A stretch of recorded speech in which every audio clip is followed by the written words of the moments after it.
But as I said, we're gonna do some interaction during, and then we'll have the open discussion after.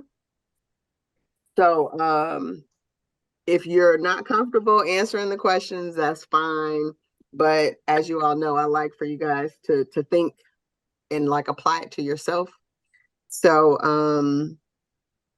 let's go ahead and get started. So this is the fourth of 7 in the series on emotional intelligence. This one specifically is talking about strategies for dealing with people.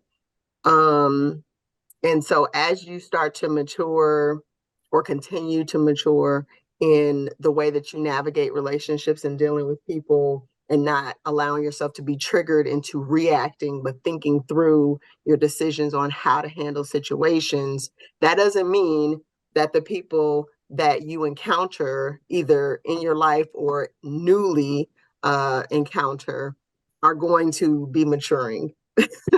So they're still going to be who they are. And we know that some people just know how to push our buttons. They just know how to get under our skin.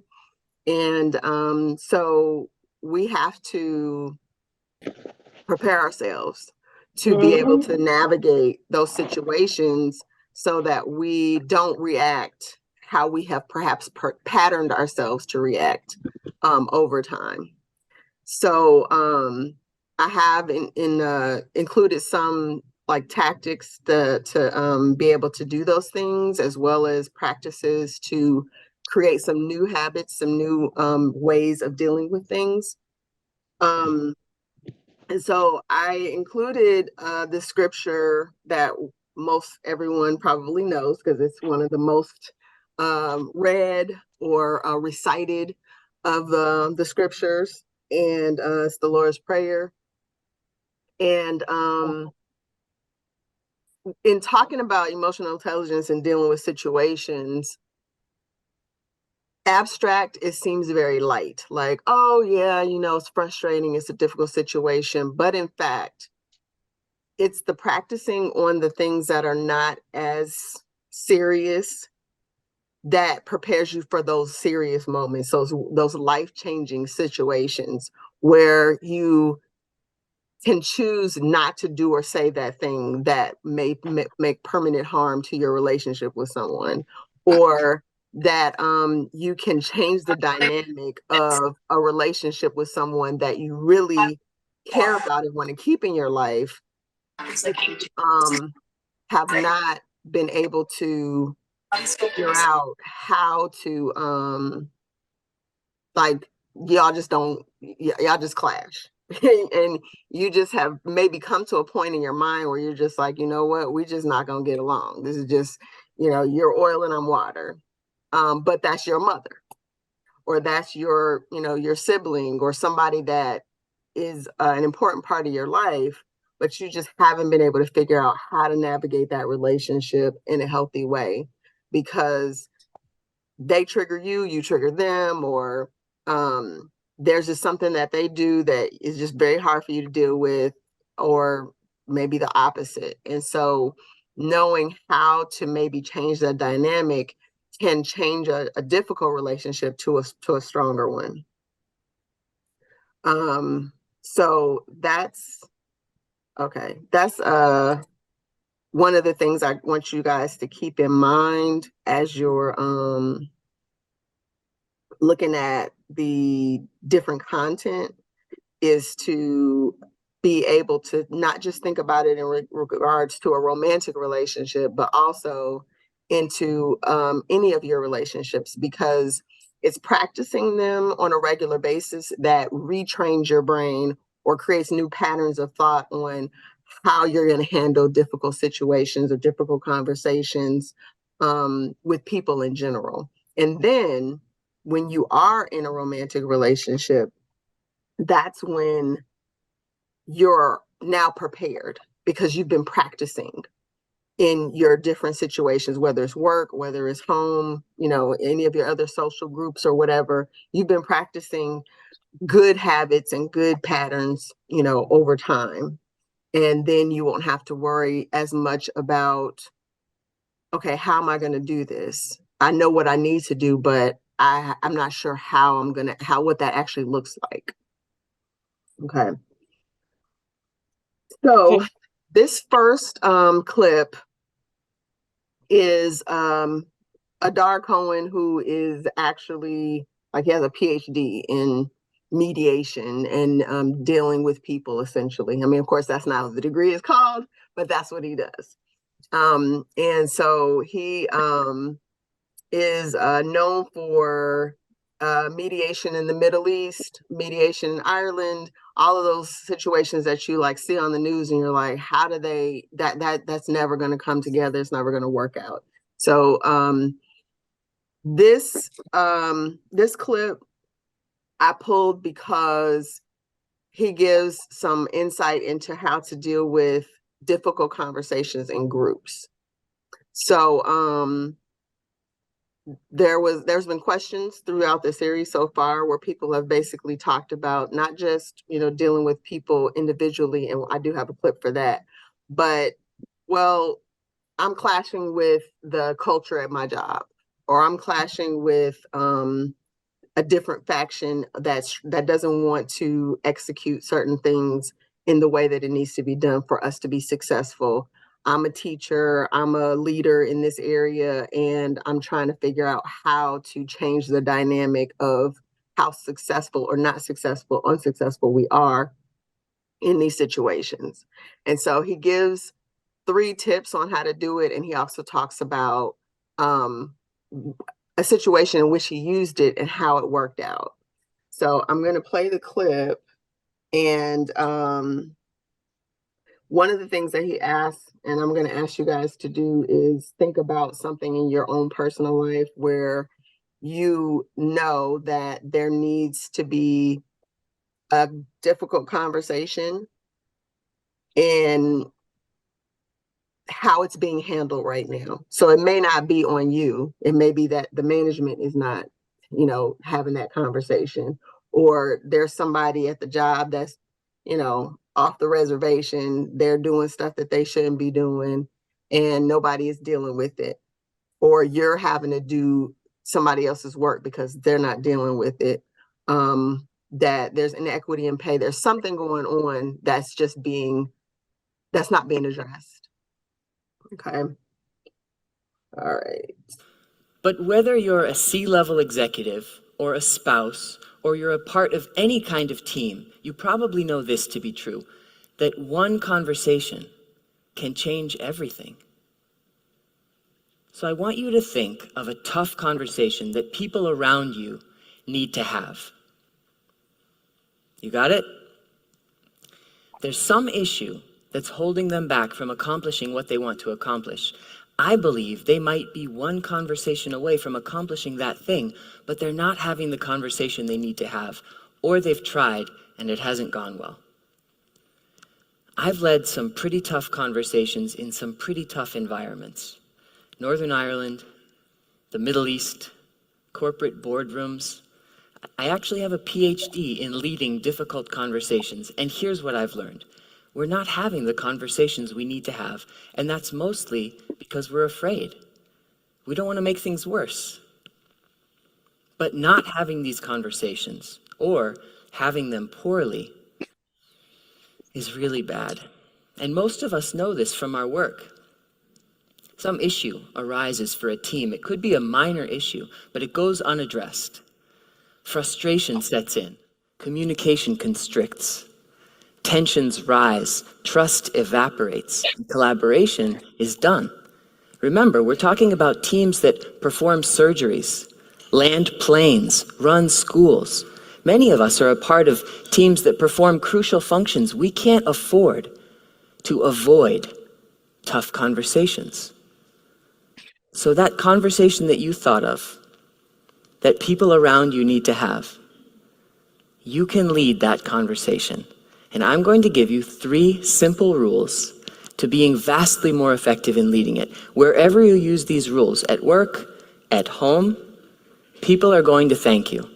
And then They'll start reaching goals they couldn't reach before, and they will come and find you and thank you again. And you'll benefit because the people around you will be more successful, not miserable, which makes your life better. So, the 3 rules. Rule number 1, move toward the conflict. Most of us don't like conflict, but it's normal, healthy, and totally human. Without conflict, problems hide everywhere. Big problems, problems we all want to solve. So, conflict is information. And handled well, conflict is opportunity. So rather than running from it or pretending it's not there, move toward it. More on this in a minute. But rule number 2, you don't know anything. And even if you do, pretend you don't. Ask questions about people's experiences and listen to what they say. Important things will be said because you're there listening, and the better you listen, the better the people having the conversation will listen to each other. And finally, rule 3, keep quiet. Don't panic in the few seconds it takes for people to respond. They just need time. If you're jumpy about pauses, they'll see that and lose confidence in the conversation. Some of the best breakthroughs I've seen in really difficult conversations have emerged out of a brief period of silence. Don't rush in to rescue everyone from that awkward moment. It's your job to show them that moment is okay. Now, let me tell you about some tough conversations where these 3 rules saved the day. We left off in the Cook County Jail with an inmate population that has at times swelled to above 10,000. It's not an easy place to be. But getting released and not winding up back inside is also difficult. Inmates are released into gang territory, often with no way to get home, if they have a home. And the barriers to finding housing, employment, and education are such that it's no wonder so many return to the jail again and again, back through the system. So my team convened every stakeholder we could. Former gang members, business leaders, corrections officers in the jail, social workers, the sheriff's office, clergy, to see if they could start working together. City officials warned me not to bring all of these groups together. But I felt no chance of success without having this tough conversation. Well, the first meeting came, and whatever I tried, nothing worked. The groups wouldn't sit next to each other, wouldn't even look at each other. The gang leader and the corrections officer I told you about before, they were the first to arrive that day. This was the toughest conversation I've ever led. We take a break, and I'm desperate. I approach that corrections officer, who hasn't said a single word all morning. And I just go for it. I charge up to him and I say, "Hey, buddy, what do I got to do to get you to pipe down in there?" And he looks at me like, and I think I looked at him kind of like, remember, rule number 1, move toward the conflict. Miraculously, he doesn't squish me. He actually laughs and says, "Nah, I'm not much for talking." But because I had moved toward the conflict and called out the obvious, I had a small opening with him, and the disastrous meeting was about to start again, and I needed something. I needed him. Rule number 2, you don't know anything, and even if you do, pretend you don't. So I asked him, "What do people get wrong about what you do?" Which is another way of asking, how are you misunderstood? I don't know, tell me what this is like for you. And his face changes. He looks like a different person. And he says, "People think that I feel normal about this, keeping people in cages all day. There's nothing normal about my job." Back in the meeting, I ditched my agenda and I asked the same question again, and I kept my eyes off the business leaders, and I avoided eye contact with the city officials, and I stared down my big buddy until he went for it. He shocked everyone, told them all just what he'd told me. There's nothing normal about my job. And it's a huge opening. And now others are ready to share. And because I don't know anything, I keep asking questions. And one by one, they all have their chance to describe everything about their day-to-day, minute-to-minute work, which means everyone's getting heard by everyone. My naive questions make it possible for them to hear one another because they're not addressing each other head on. They're answering my questions, but they're all hearing it. Rule number 3.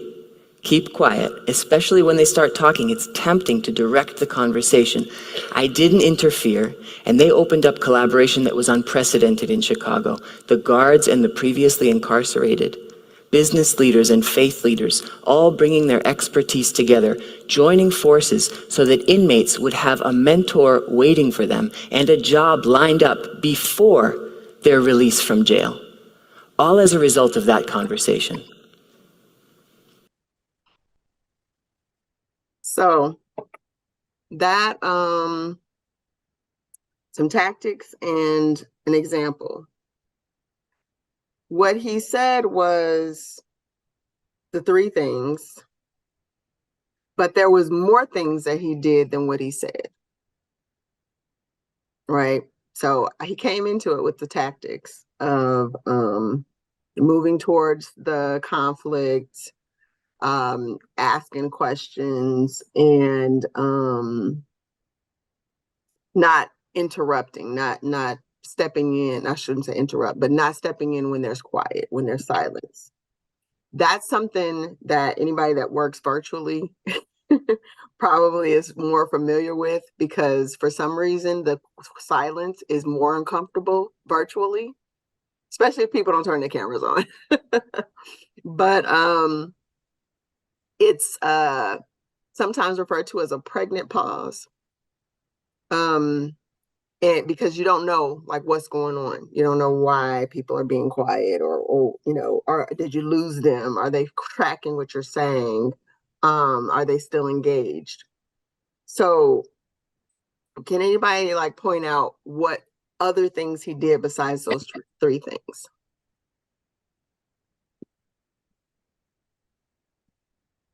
Body language.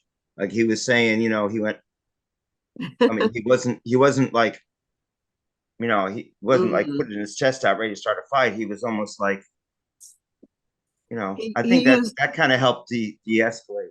he used humor. He used humor to bring down the walls of this other person who was closed off. And what did the guy say? He said, "I'm not much of a talker," but the truth is, everyone's a talker. It's just what they want to talk about, because everybody has something that they will talk ad nauseum about. It may not be chit chat, it might be some deep conversation, it might be something that they went through or experienced, or something that they have particular interest on. But the key is to find that thing. And most of the time, it's about them because that's what we know most ourselves. We know about our experiences, how we feel about things. That's what we know best. And so usually people will readily talk about themselves. And that's what happened. He broke down the man's walls with humor. And then he asked him about himself. He asked him something about him that he could share. And so he sought out a leader. I mean, all the folks in there were pretty much leaders, but he sought out a leader that wasn't a visible leader. They didn't have the title of being a leader. He was a correctional officer. He was just a cog in the machine, or he was just there as part of the process. He wasn't, like a pastor or a business owner or something like that. But he was an important part of that discussion because he was in the intermediate. He was there with the inmates, but he also had a part in what happened next, which is what the discussion was about. And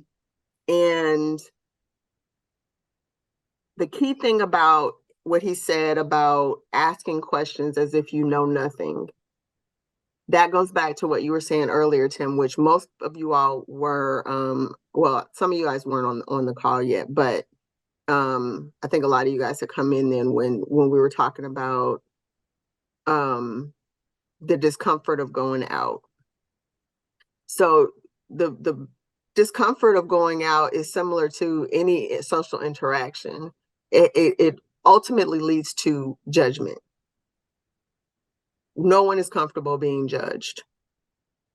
Everybody does it, but it's uncomfortable for everyone. But when you ask a question openly, as if you truly want to know, then there is a sense of they're interested in what I have to say. And how you respond to what they say gives them the comfort to speak freely or to shut down.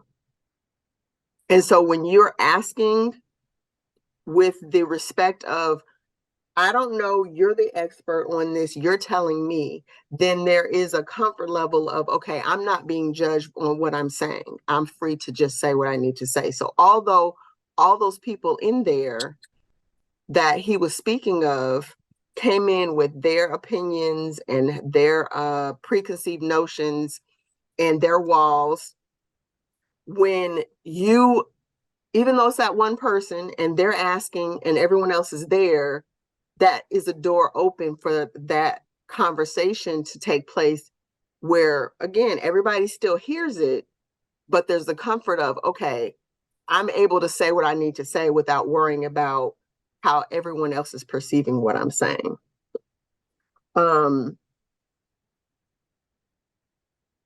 It's an odd dynamic with people that simple things can shift the way that the conversation goes, where because they're not the ones going back in the interaction, they're listening in, they're really listening because they're not listening to respond. They're just listening. But if it's them talking, they're listening for, well, is that true? I'm going to say this next. They're not having to talk at some point, so they can just freely listen without preparing their comeback, which means they're not fully listening. This, what he mentioned, one of the words he used was that he brought in leaders. He was leading the discussion, but he is not a leader in the situation.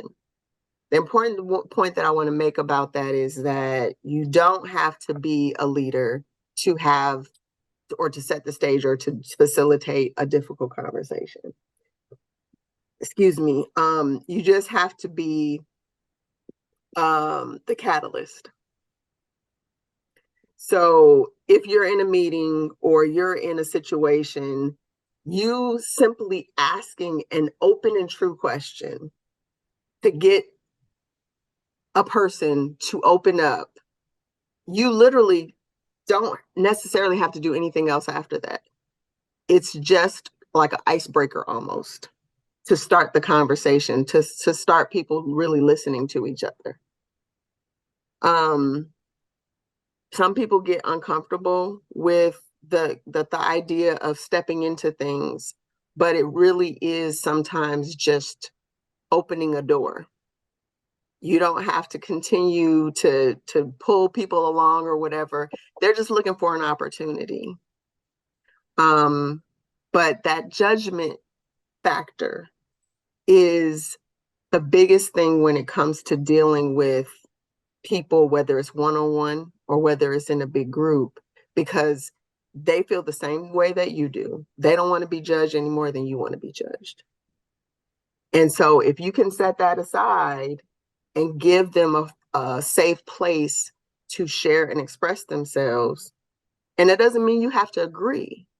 It doesn't mean that you have to see it the way they see it, but you do have to agree that just as you want to be comfortable in expressing your feelings, you want them to also be comfortable in expressing their feelings. Because if you want to be heard, then you have to also be willing to hear. Not agree, not go along, but just honestly and truly hear what they're saying and receive that, okay, this is your truth, this is what you feel or believe, because that's the only way that you're going to then be able to transition to a different place in that relationship or that situation, is really hearing them, really understanding that this is how they see it. This is what's real to them. Doesn't matter if like none of that happened. This is not the way, that doesn't matter in that situation, in that moment. That's how they see it. That's how they feel. That's what they believe. And the only way that you're going to move past that is to accept that whatever your version or whatever this is what they know. This is what they see. Okay. And they're going to be more willing to do the same for you if you're willing to do that for them. But if it becomes a battle of wills or a combative, then they're going to defend just like you're defending. And they're right, you're right, you both can't be right. So it's not going to go anywhere. Okay. Let me see. Does anyone have any situations that they can think of or that they thought of that they can share? Shabi. Yes. So some people see compromise as weakness. That's true. But the ironic thing about it is that it's not even compromise. It's literally just doing what you would want someone also to do. Because again, you're not agreeing with them. You're not changing anything. You're only giving place to have a healthy conversation about it, to gain a better understanding. Doesn't mean that you're going to change how you feel or what you think, but you will better understand that person and maybe even the situation or the issue. Or realize that, oh, okay, all these other things happen because this thing that I didn't even know about happened. And so the attitude that situation created was a domino effect that caused this thing down the line. But to your point, Sean B, being right is it's very important to people to be right. It's very important for people to be right. And the truth is that being right is often relative. It often is situational. What was that, Jeff? Oh, no, please mute me, please. I'm sorry. Okay, that's all right. So did anyone have any situations or questions about situations that they might be dealing with and how to kind of handle that? I have a question. Okay. Based on the presentation, the 3 steps, which one is the first? I think which one should be the first one? Because it's very hard to talk with the people. Like people are always trying to avoid difficult conversation. So is there a technique, a step-by-step technique to approach or to deal situation? He mentioned the first one is move towards the conflict. Mm-hmm. The second one is asking question. Mm-hmm. The third one is this quiet. Mm-hmm. For me, the first one should be asking question, just engaging that person or anyone to willing to talk. Mm-hmm. The second one is like quiet and listening. The third one is move to the conflict. So he mentioned, I'm not sure how he mentioned, is it a step we need to follow? Or I'm confused about that. So I think it's contextual, but some people will say even going up to someone and asking the question is moving towards the conflict, because if you know that there's an issue, people are more likely to avoid that person or that group if they know there's an issue, because it's uncomfortable and it's it's like an elephant in the room type of a situation. You know that there's something going on that's not being addressed. And so being in the presence is uncomfortable and is a charged situation where conflict can occur. Mhm. And so you just kind of like, you don't sit next to them in the meeting. You don't, you don't go to, that area. You see them like, oh, we're going to lunch. I'm good. You avoid the conflict because you don't want to engage. So just engaging them on any level is moving towards the conflict. And then Yeah, asking right. the question Yeah, is also, especially if the question is related to the point of the conflict or the center of the conflict, then you is still also, moving towards it, because you're not avoiding it. You're not saying, oh, how's your dog, or how's your garden? I know you're growing those tomatoes. I mean, you're more than likely asking a question that is related to what kind of needs to come out. But I think that it depends on how it kind of arises to begin with. So it may be a situation where there's a person that's just that you don't have to ask questions. They want to talk. So then it's not getting them to talk. It's more so guiding the conversation, like asking the question that gets past like the complaining, or that gets past, okay, what's really wrong? What's really behind this whole, issue? And then when you're asking things that cause people to think, they're going to be quiet because they are thinking of what to say. And so you not feeling that quiet place, or that silence gives them room to think, where they don't feel like they just need to say something to react, but to actually think and then respond in a thoughtful way. But I think it could be different orders. It doesn't always have to be, exactly in that order, just depending on the situation. okay, thank you. Mm-hmm. Donna? That was my identical answer at the end, because I wanted what I think I heard Joshua say is there an order in which the conversation needs to be? Because the host identified 1, 2, and 3, but are 1, 2, and 3 interchangeable? And then you concluded with that yes, they are. It's more of how you can get 1, 2, or 3 to start the conversation. Mm-hmm. Yep, I agree. All right, let's see. Yes, Brian, get comfortable with being uncomfortable. And Denise said it's also important for people to feel heard and valued. That's the key to getting people to share, is feeling like they're being heard and valued. Because if someone feels like they're not being heard, especially if they're not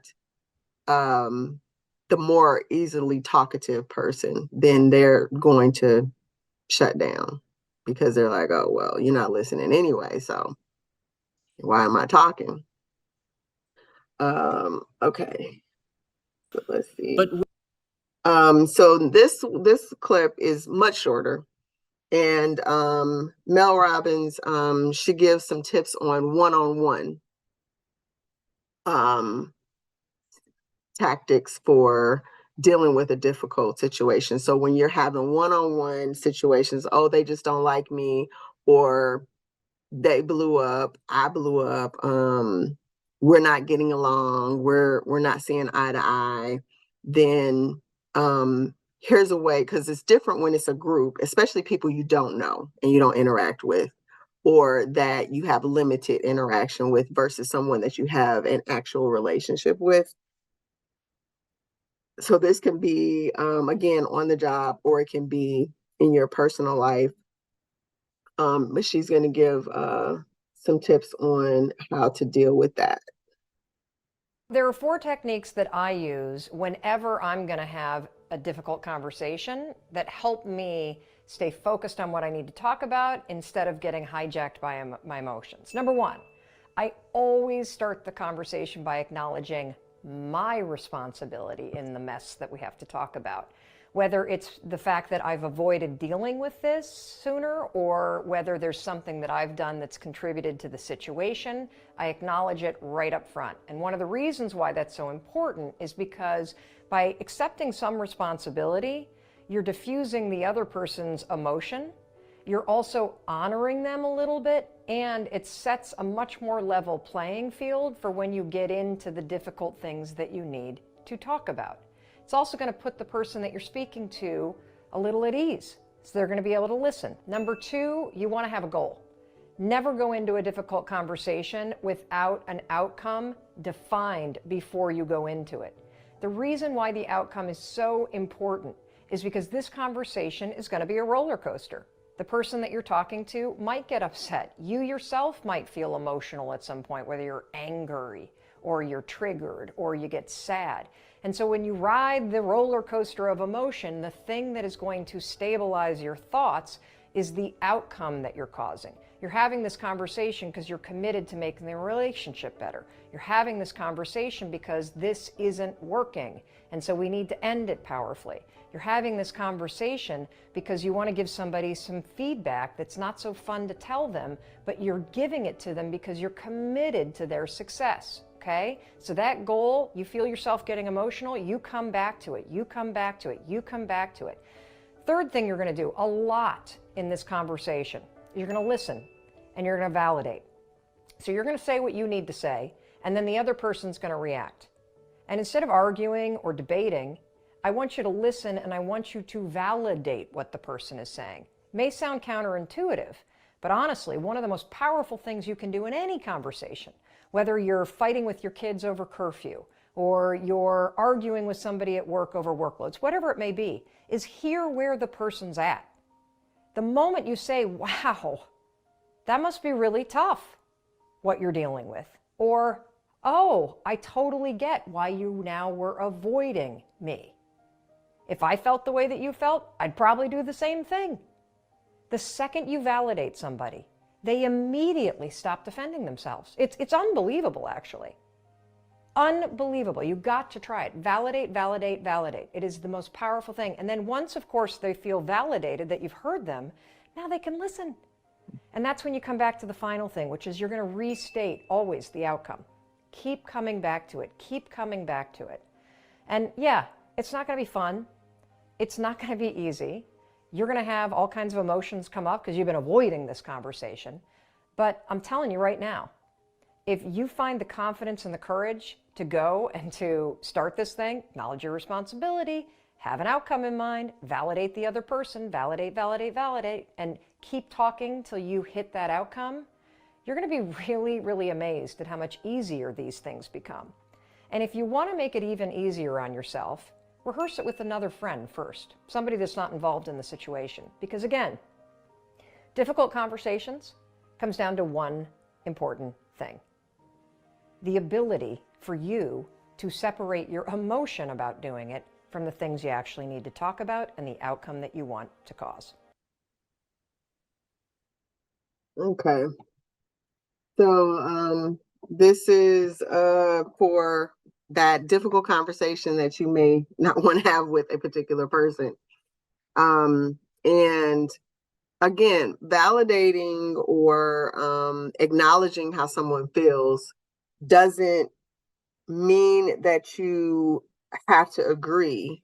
If you want to look at it as agreement, you're agreeing that, okay, I hear you. I understand that this is how you see it. I understand that this is how you feel.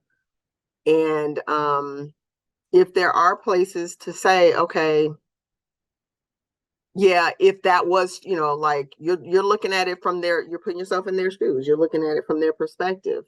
And if that is how they saw it, then, okay, well, now it makes sense that you felt that way or you reacted that way, because I had no idea that this was what was going on. So an interesting thing that happens in families, especially with parents and children, that are grown is that those conversations don't happen that much. I mean, we do get some of the parents saying, "Oh, I've been there. You think you know it, and I did these things before, and I know," but that's kind of like a overarching type of a thing. It's not a literal like, well, when I was 12, I did what you did, and this happened to me. That's not a conversation that often happens, where it's really drilling down to, let me tell you how well I know that this is a bad idea. Let me tell you what happened to me. Even like teen pregnancy, you find out, like, you get old enough and you start doing the math and you're like, wait a minute, you're telling me, but y'all got married this year, like this is your anniversary date, and I was born at this point, or my sister or brother was born at this point. So clearly y'all wasn't married when this conception happened, or, you start realizing as you get older that there are stories, just like how you have your own stories, they have stories. And even less often, they don't know our stories. Our parents don't know our stories as to what was going on with us, why we did some of the things that we did, that we were bullied, or that we were being mistreated by somebody at school or another family member, or different. They often don't know those stories that went on with us, to understand what was going on, as to like, why were you so bad, or why were you always dishing class, or why were you so mean to Aunt Susan, or whatever. They don't know those things because we don't have those conversations. And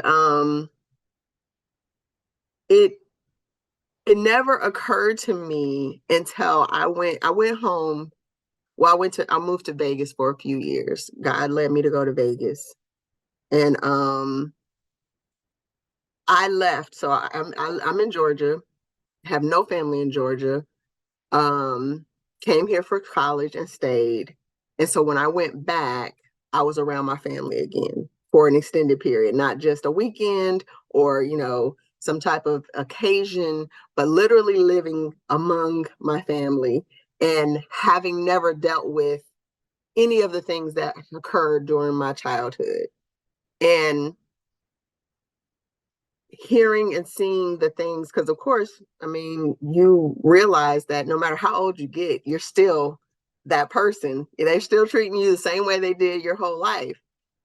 And so I had, I God led me to have these two conversations with my parents. I had one with my dad, one with my mom first, and one with my dad. And the craziest thing happened. My dad said, I always thought you were just weird. He said, but I understand now. I mean, like, I had no idea these things were going on with you, but everything makes sense now. I really understand. But that's literally what I thought. I didn't know why you were the way you were, but I totally get it. Now, I didn't tell him everything for that reason, because I accepted I was weird a long time ago too, but I realized after I talked to my mom, and I only talked to my mom because I was trying to get her to understand one of my sister's perspectives of what she was trying to say. And I said, oh, based on my mom's reaction, maybe I should talk to my dad too. And so it was just really eye-opening how little they realized of what was going on. But I was very good at, keeping my business to myself. And so sometimes our relationships that we have with people are all about the fact that it's not even just us knowing them and where they're coming from, but they don't know where we're coming from. They don't know why we're the way that we are towards the situation or towards them. Sometimes their issue is with us because of our relationship with somebody else that they're just, not even a part of, they're just witnessing. And so not knowing why the dynamic exists is causing there to be a rift or causing there to be miscommunication because they're thinking or they've made assumptions based on what they do know. And so the only way to dispel that is to present them with facts of, this is actually what happened, or this is actually how I feel, or this is the fullness of my experience. And it's not a matter of owing it, like you don't owe the conversation to anyone. It's more about how important the relationship is to you and recognizing that if you do want to make it better, the only way to do that is through open communication. And as let me make sure that I'm getting the right person on here. Janice said that you're making people feel heard and valued, and therefore them, valuing and hearing you as well. And Sean B, what you were saying about narcissists,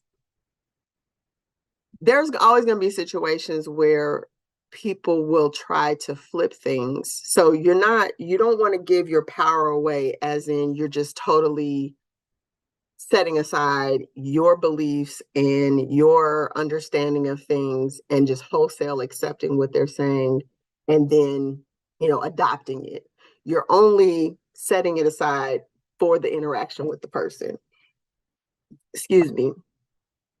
And so you have to decide in that moment of talking to someone who is manipulative or who isn't maybe being genuine. They're saying what they need to kind of make ground with you or to shift things in a way.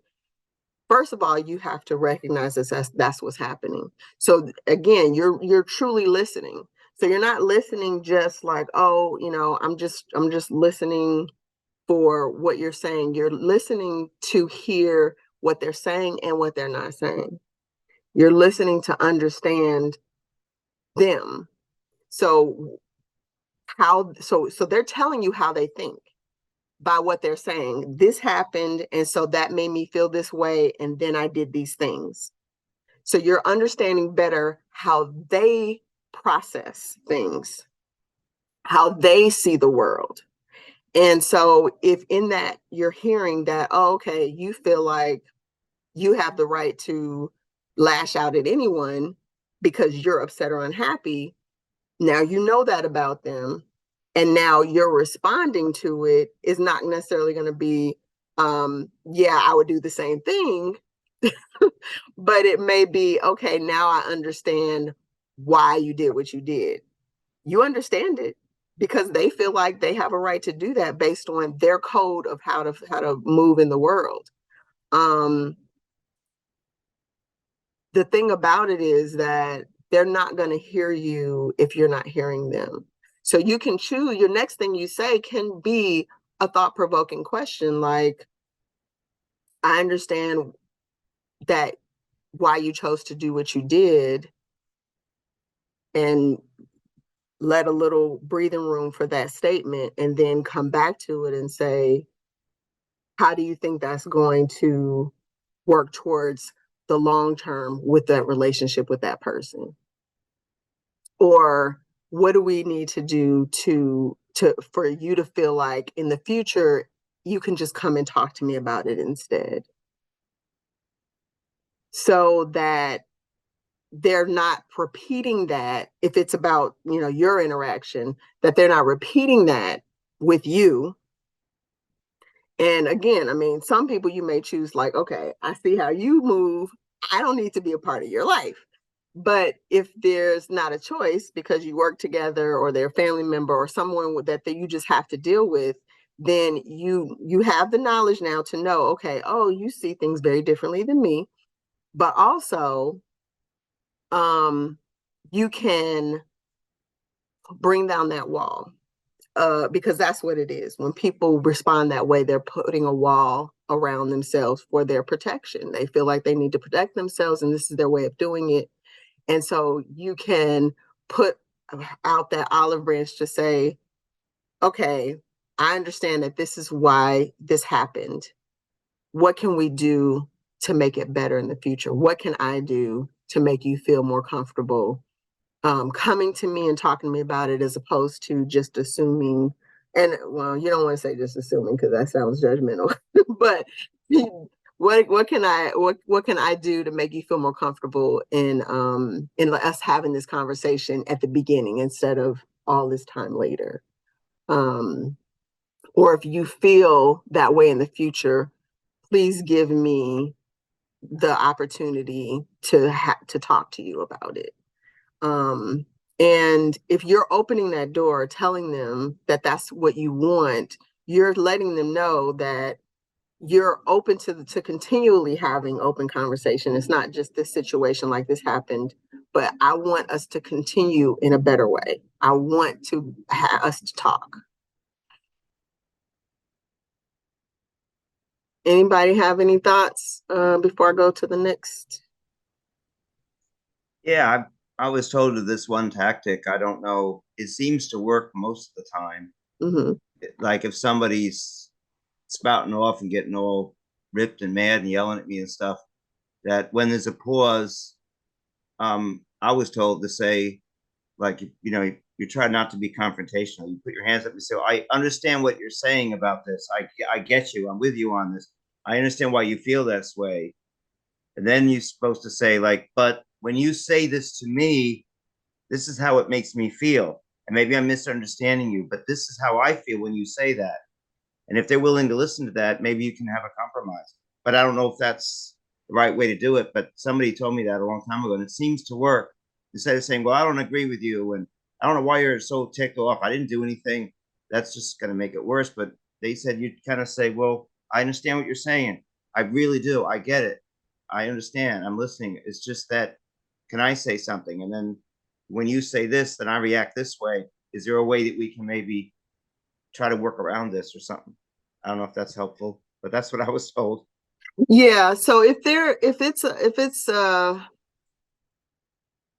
an energetic conflict, like they're, you know, you can see, you know, you can read people's body language. And so if you see that they're very emotional, it's best to let them, I think about it as wearing themselves out. Like they need to get it out. So just give them room to get it out. Give them room to say everything that they need to say. And listen intently. Don't, you know, like your eyes are roaming.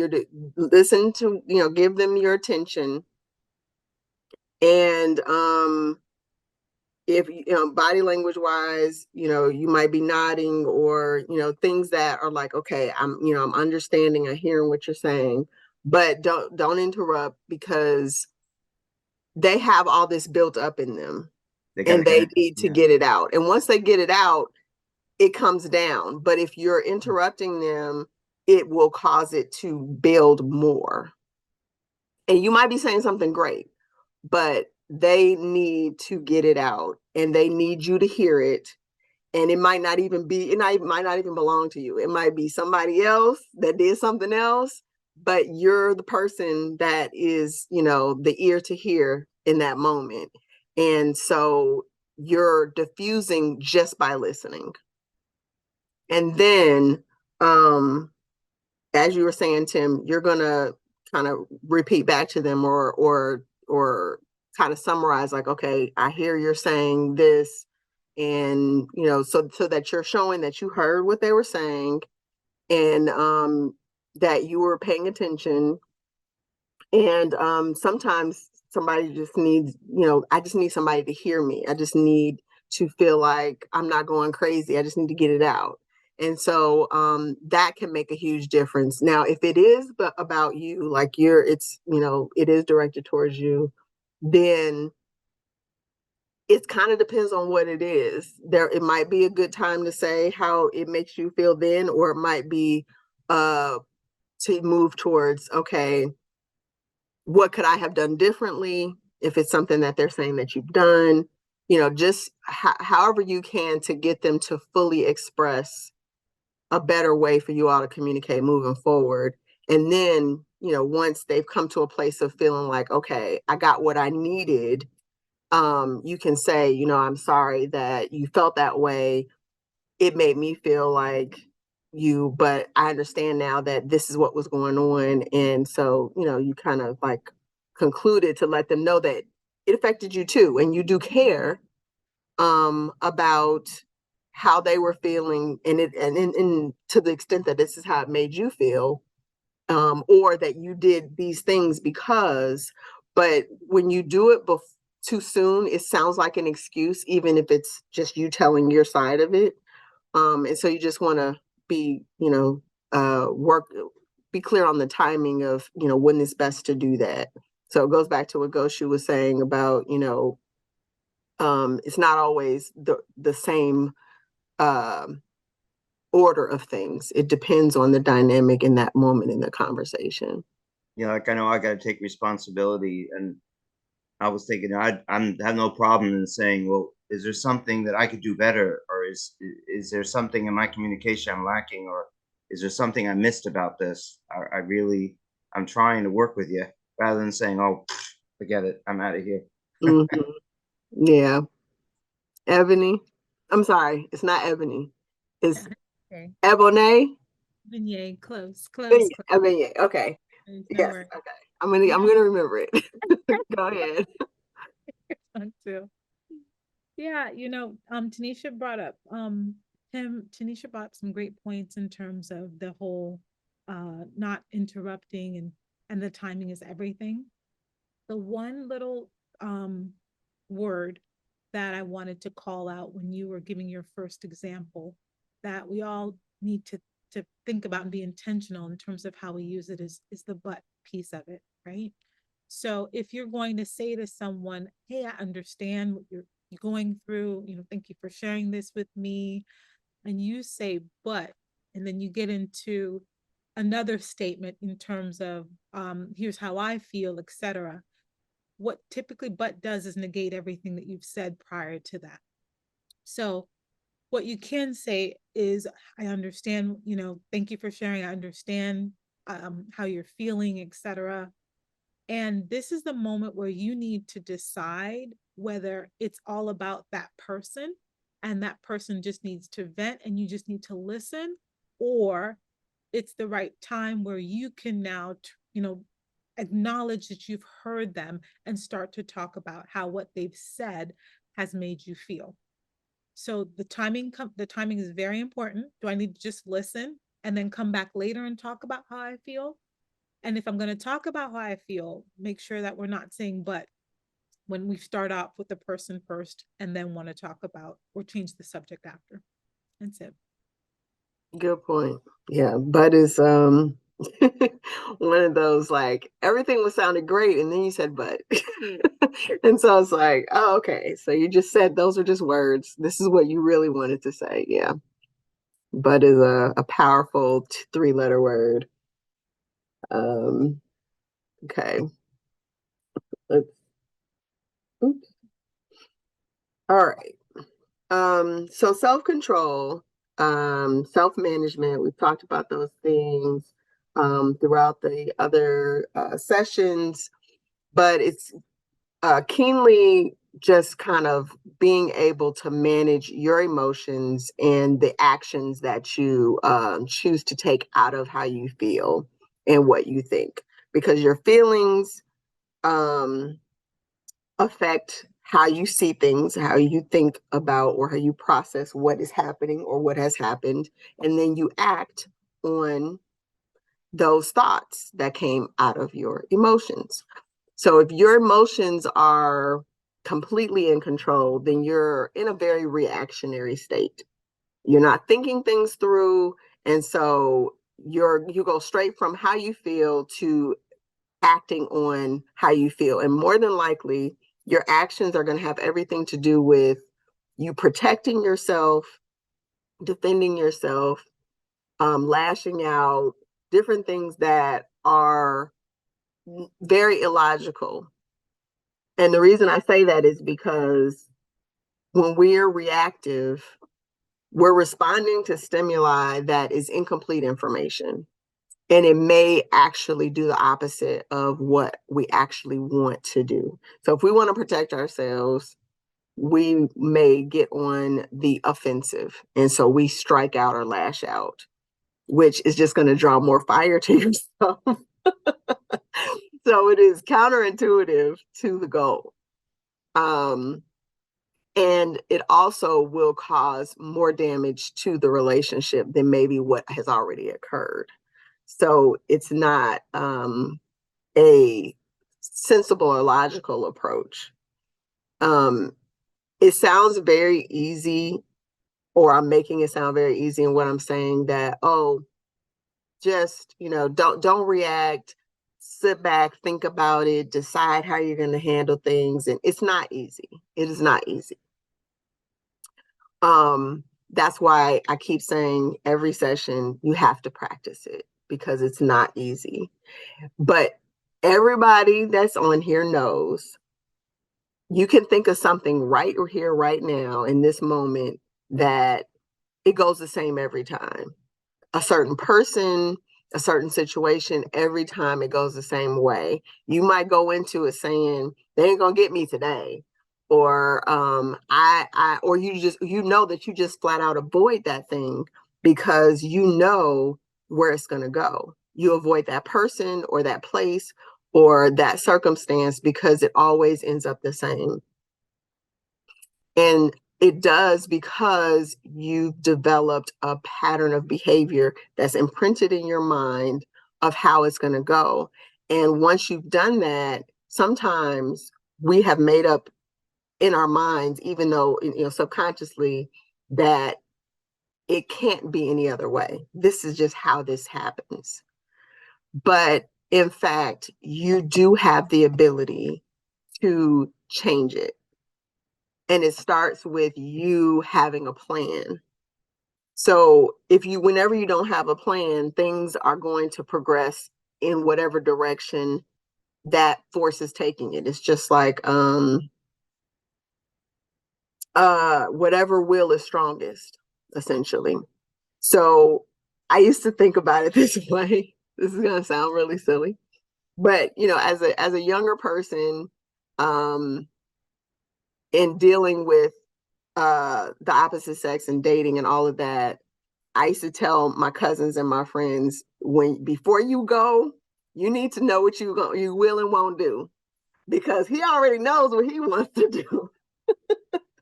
And if you're on the fence or you don't know, then you're going to find yourself doing more than you maybe would have chosen to if you had thought about it ahead of time. Because when someone is intentional, their energy, their thought processes, their actions are going towards that intent.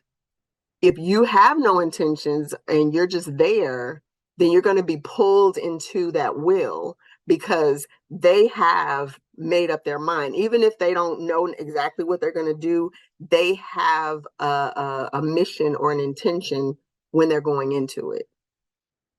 So you also have to have a mission and intention.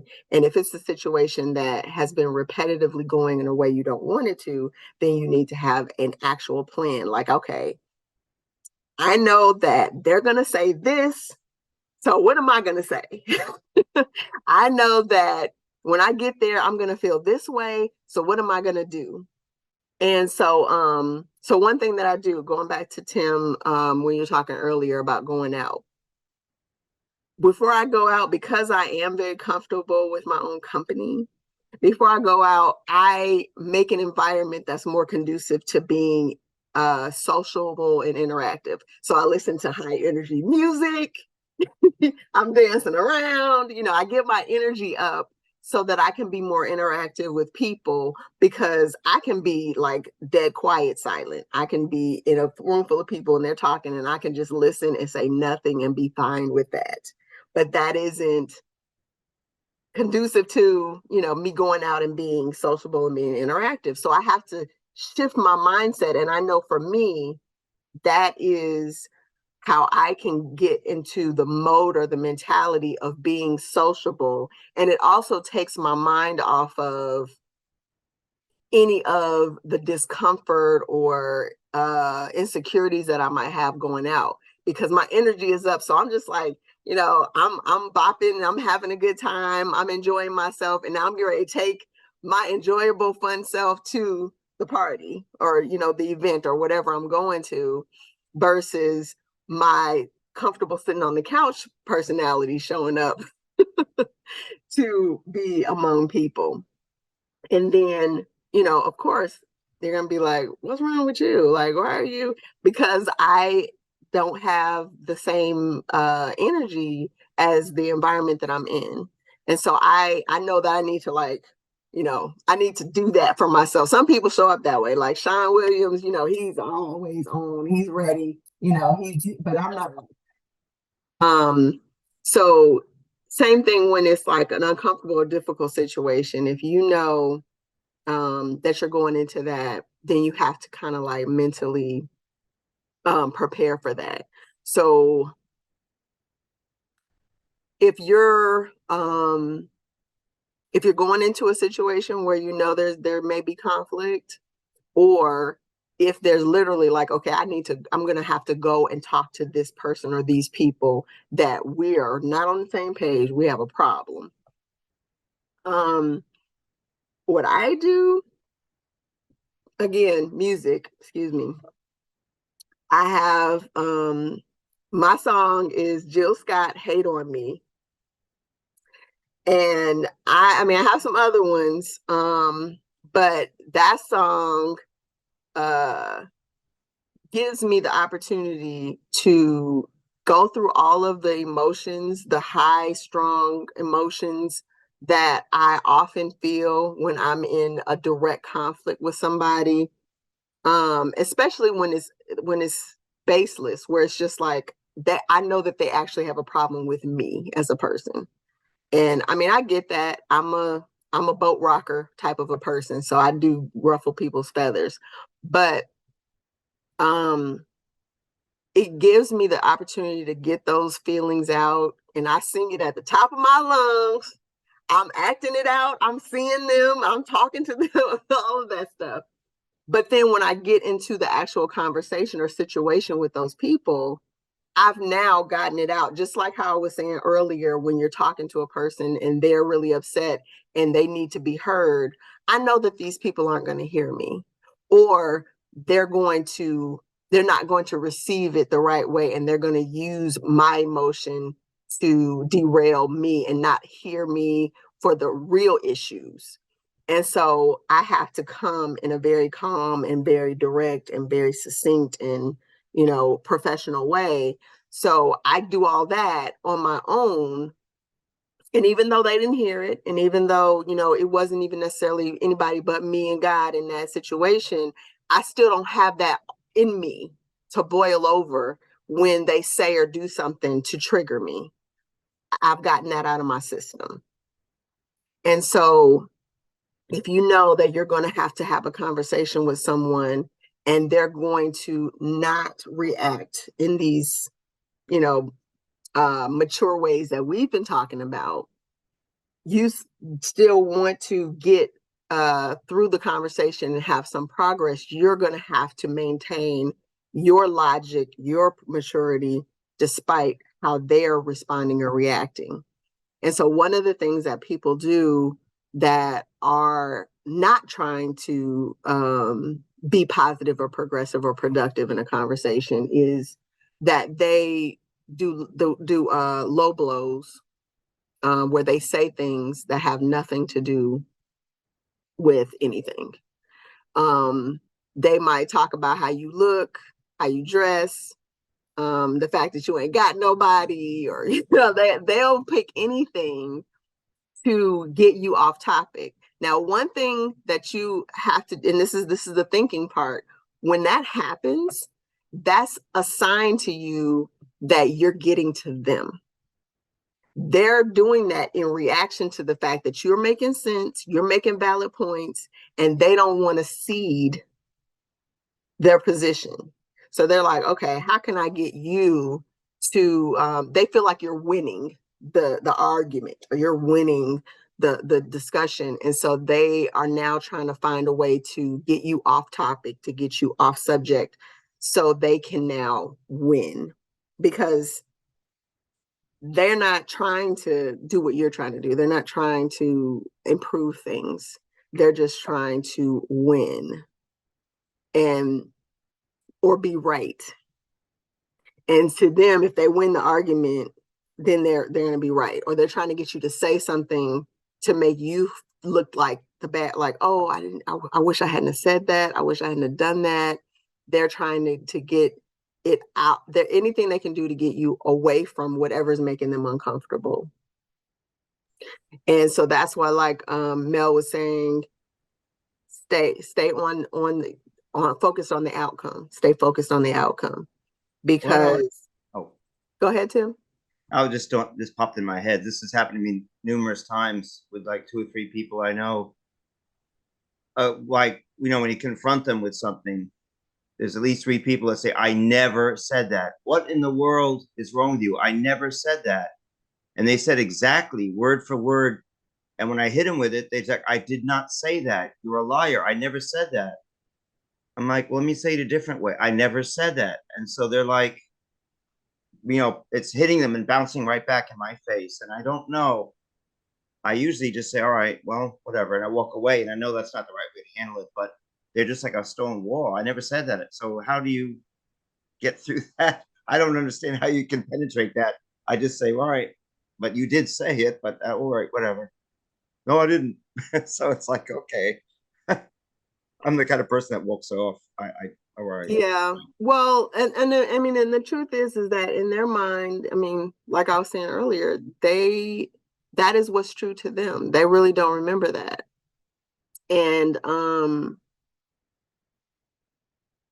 I will tell you that, so that happened to me one time with a lady that was a friend of mine. And what I've learned is that sometimes your feelings about something can be so strong that you've communicated it, even though you don't feel like you said that. You said it. You maybe didn't say the exact words you're thinking in your head, like what? Because when you feel it really strongly, you're saying it in your head. You're trying not to say it out of your mouth. But because just like I was saying, your intentions, your mission, if that's in there, and to the extent that you're listening to the person and you're saying it in your head, even though you're not saying it out of your mouth, it still gets communicated. Facial expressions, body language, other things that you say, where it's still getting across.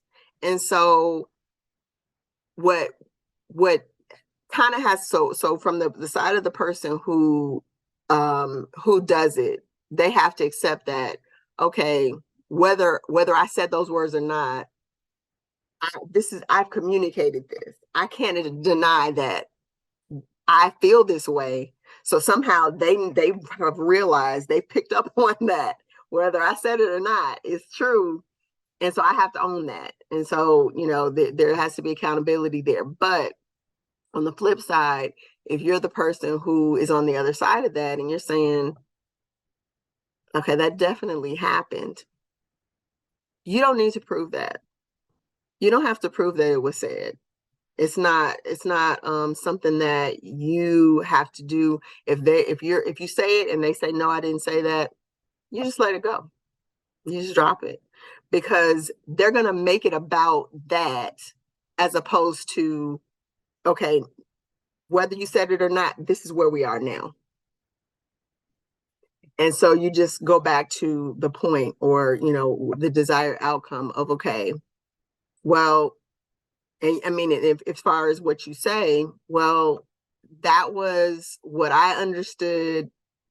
And so that being said, I chose, or I did these things based on that understanding, or that communication.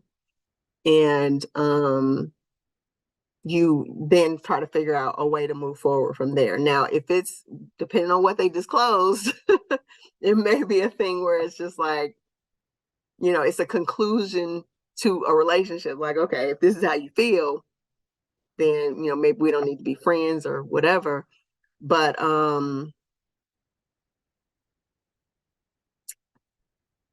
it's situational. For me, I would ask them, so you don't feel that way? I want to know, whether you said it or not, do you feel that way? Or if you don't want to, you know, confront them or be direct like that, you can say, well, you know, I understand that you don't remember saying it. It is how I felt.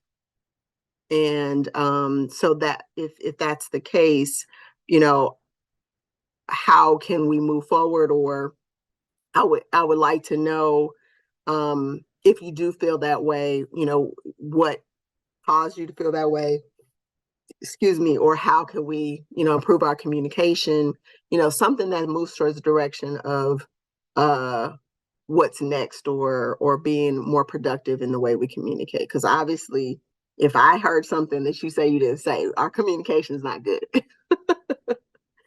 So Donna, you had your hand up. No, you hit on it tremendously. I think what I always my piece would be making sure the relationship is a relationship that you want to build upon or can build upon. And I don't know if my internet is acting up. Is my internet acting up, Deshaun? It's the video is, yeah. Okay, I'll take that down. And so I think my piece of conflict resolution is, can the conflict be resolved, or is it a decision to say, I hear your perspective, your truth is going to be that, and mine is this, but how do we get to the outcome? Whether it's a work relationship that we both have to work together, whether it's a family and we got to be sensible when we get together at family events, or it's a relationship that the conflict will continue to rear its head because both of you want to be right in that, previous emotional relationship. So I think it depends on, several of the relationships that we go through in and out of life. And then what we put our plan, action, decision making to those different relationships. I don't think it's a one size fits all, but I definitely believe emotional levels vary because I'm not as emotional vested in a coworker as I am a family member. And I'm going to think it through differently because I got to come back and work with you. You can report me to HR. There's other ramifications that come if I'm not professional, that I'm not being honest about my piece of the conflict or the problem at hand.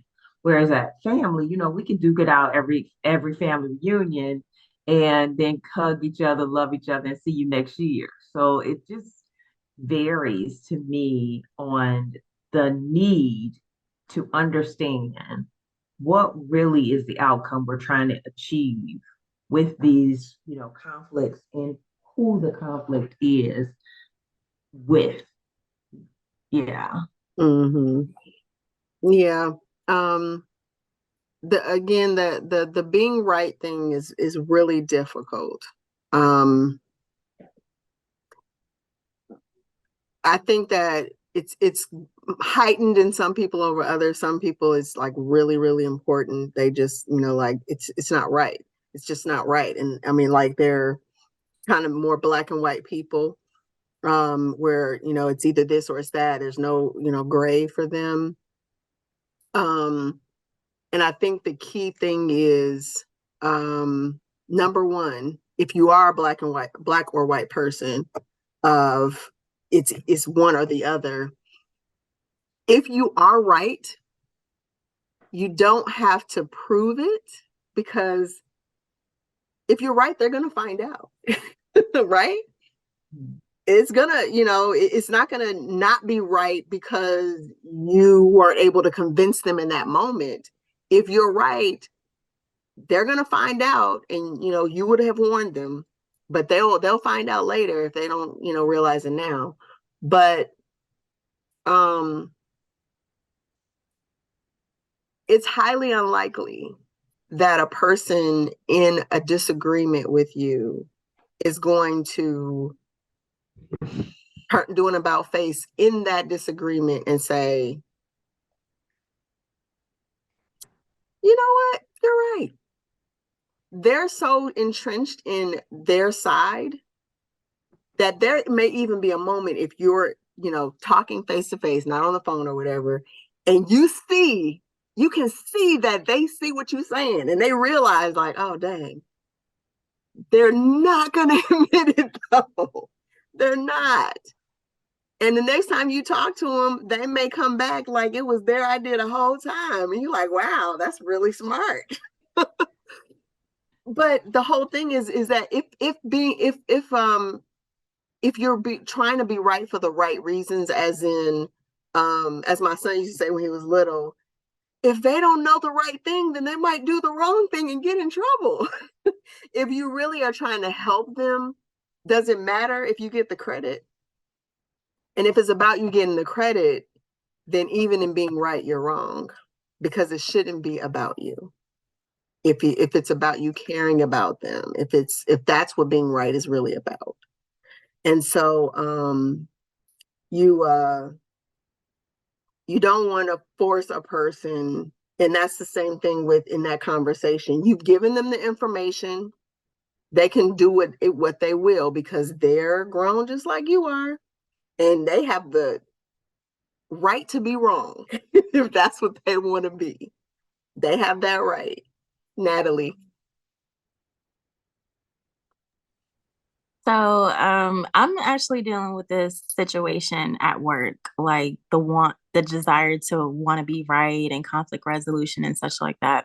So Donna brought up kind of like a good point, and if I mix it with what you're saying now, it's my experience right now that I'm dealing with in terms of I'm a researcher at my job, and I'm working with product designers, product managers, and it's an interesting transition that we're doing at my job because for one, they've never worked with a researcher before. So a researcher in my position is pretty much going to collect all the facts, do all the research, and tell you what the design is supposed to look like. But because the organization is going through some changes, they have pretty much teams that have done the design, and pretty much what my research has found that the design is not done correctly, right? So with that context, I have product managers coming to me like, well, we should do it this way and that way and this way. And I'm just like, research shows that this is not going to work.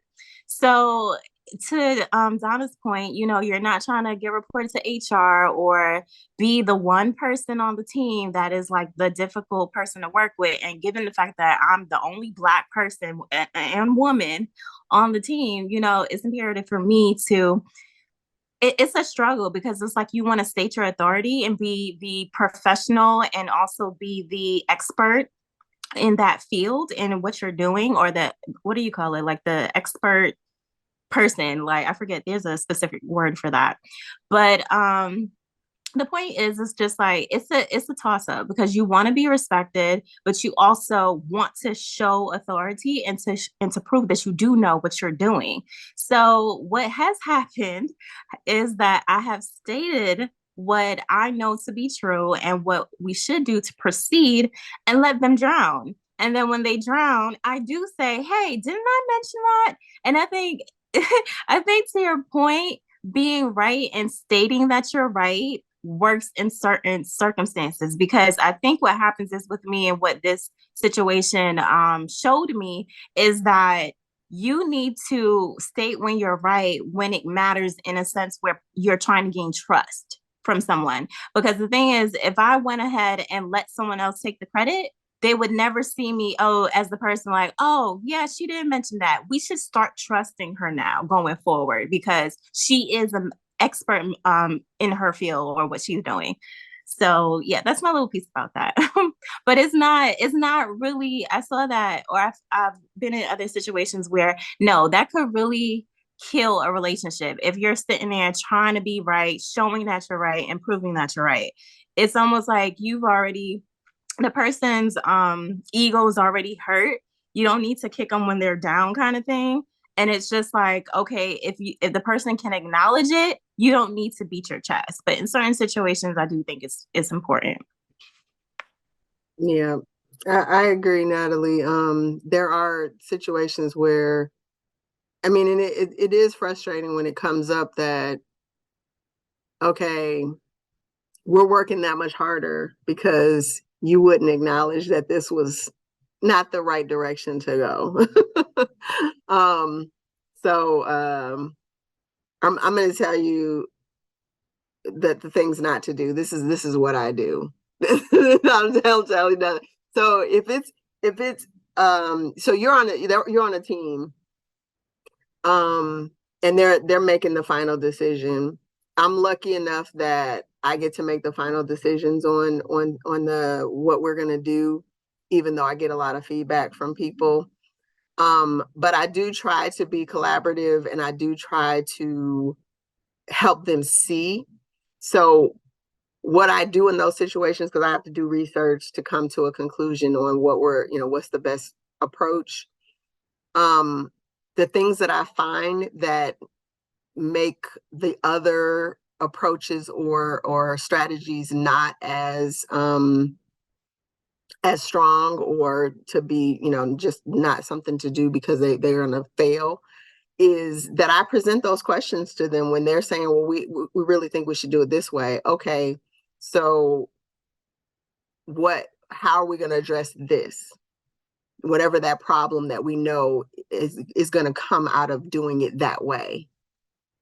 Or, well, what about this issue? This doesn't address this current issue moving forward.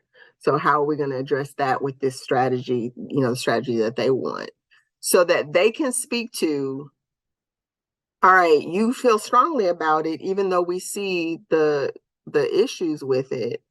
So help me to understand how it can still be successful despite this research saying otherwise.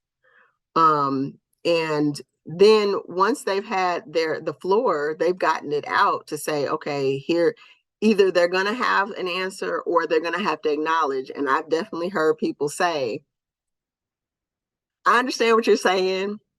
I don't have an answer, but I don't like so they acknowledge that, okay, it's not the ideal, but this is the best solution we have based on what we know.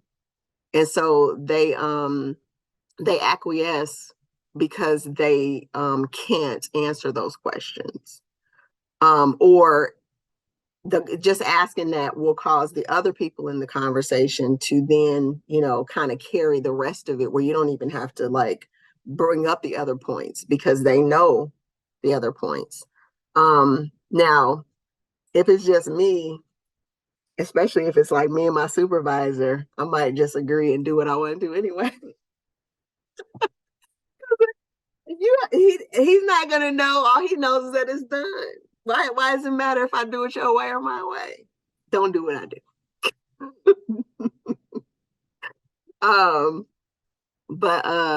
But yeah, I do, see that happen all the time, where it's just like, okay, we could be half done now if we had just done it the way that, and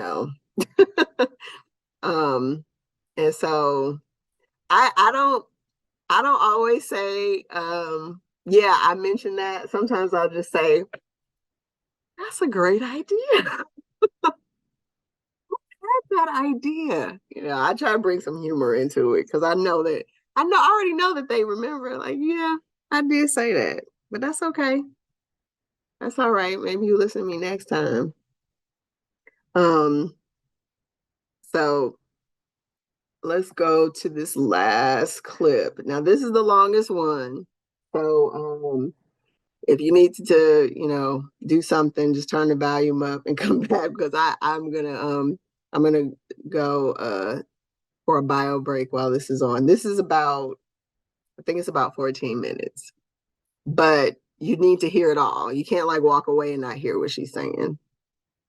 So Louise Evans is she came up with this concept of the 5 chairs, and the 5 chairs represents a different way of seeing things that is a common approach that we have as people to things.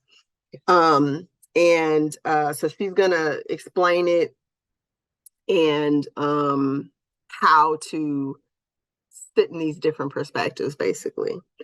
So what I want you guys to do is think about a time that you put extra effort into doing something for someone, something special. You like, really put a lot of effort in. You thought about it, you planned it, you paid for it, you did all of these different things. Excuse me. And then it seemed like it wasn't really appreciated. So, not that they said, I don't appreciate it, but their reaction was low energy, or somehow they non-verbally communicated that, or seemed to communicate that they weren't receiving it the way that you had hoped or that you were intending. So how did you react to it? Both, internally, but definitely, how you addressed it with them. And I want you guys to, as she's talking about these 5 chairs, see if you recognize which one you normally sit in your way of reacting to situations. Okay. So let me hit. I'd like to introduce you to these 5 chairs because they are actually the real protagonists of my talk. And they have a special message to give to all of us. And the message is about what behaviors and attitudes we bring into the world in every moment. Now, to show you what I mean, I have a story to tell you from my personal life. And I was trying to build a stronger relationship with a very important person, the daughter of my partner, 20-year-old daughter. And to do that, I thought, let's have a great evening out, just the 2 girls together. And I chose a special venue, the Blue Note Jazz Club in Milan. And that night, the Manhattan Transfer, which is my favorite jazz group, were playing. So we meet. Atmosphere is fantastic. We're getting on very well, and I'm happy. And being a baby boomer, loving the music, and I thought, well, is she liking it as much as I am? And so in that moment, I just turned to look at her to check. And what did I see? I saw this. She was on her iPhone. Now, how to react? I had some choices. First choice. Excuse me, what is she doing? She's on her iPhone. I spent all this time and money thinking of a fantastic evening. I bring her here, and after 2 minutes I take my eyes off her and she's on her phone? What is wrong with this generation? They've got an attention span of a fruit fly, for heaven's sake. God.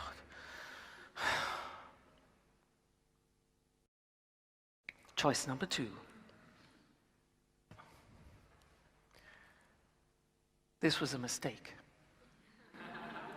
Why did I bring her here? She's bored. She's not interested. She doesn't like the music. What was I thinking? Why should she like the music? This is stuff for baby boomers. She probably thinks she's spending the evening with a dinosaur. God. Choice number 3.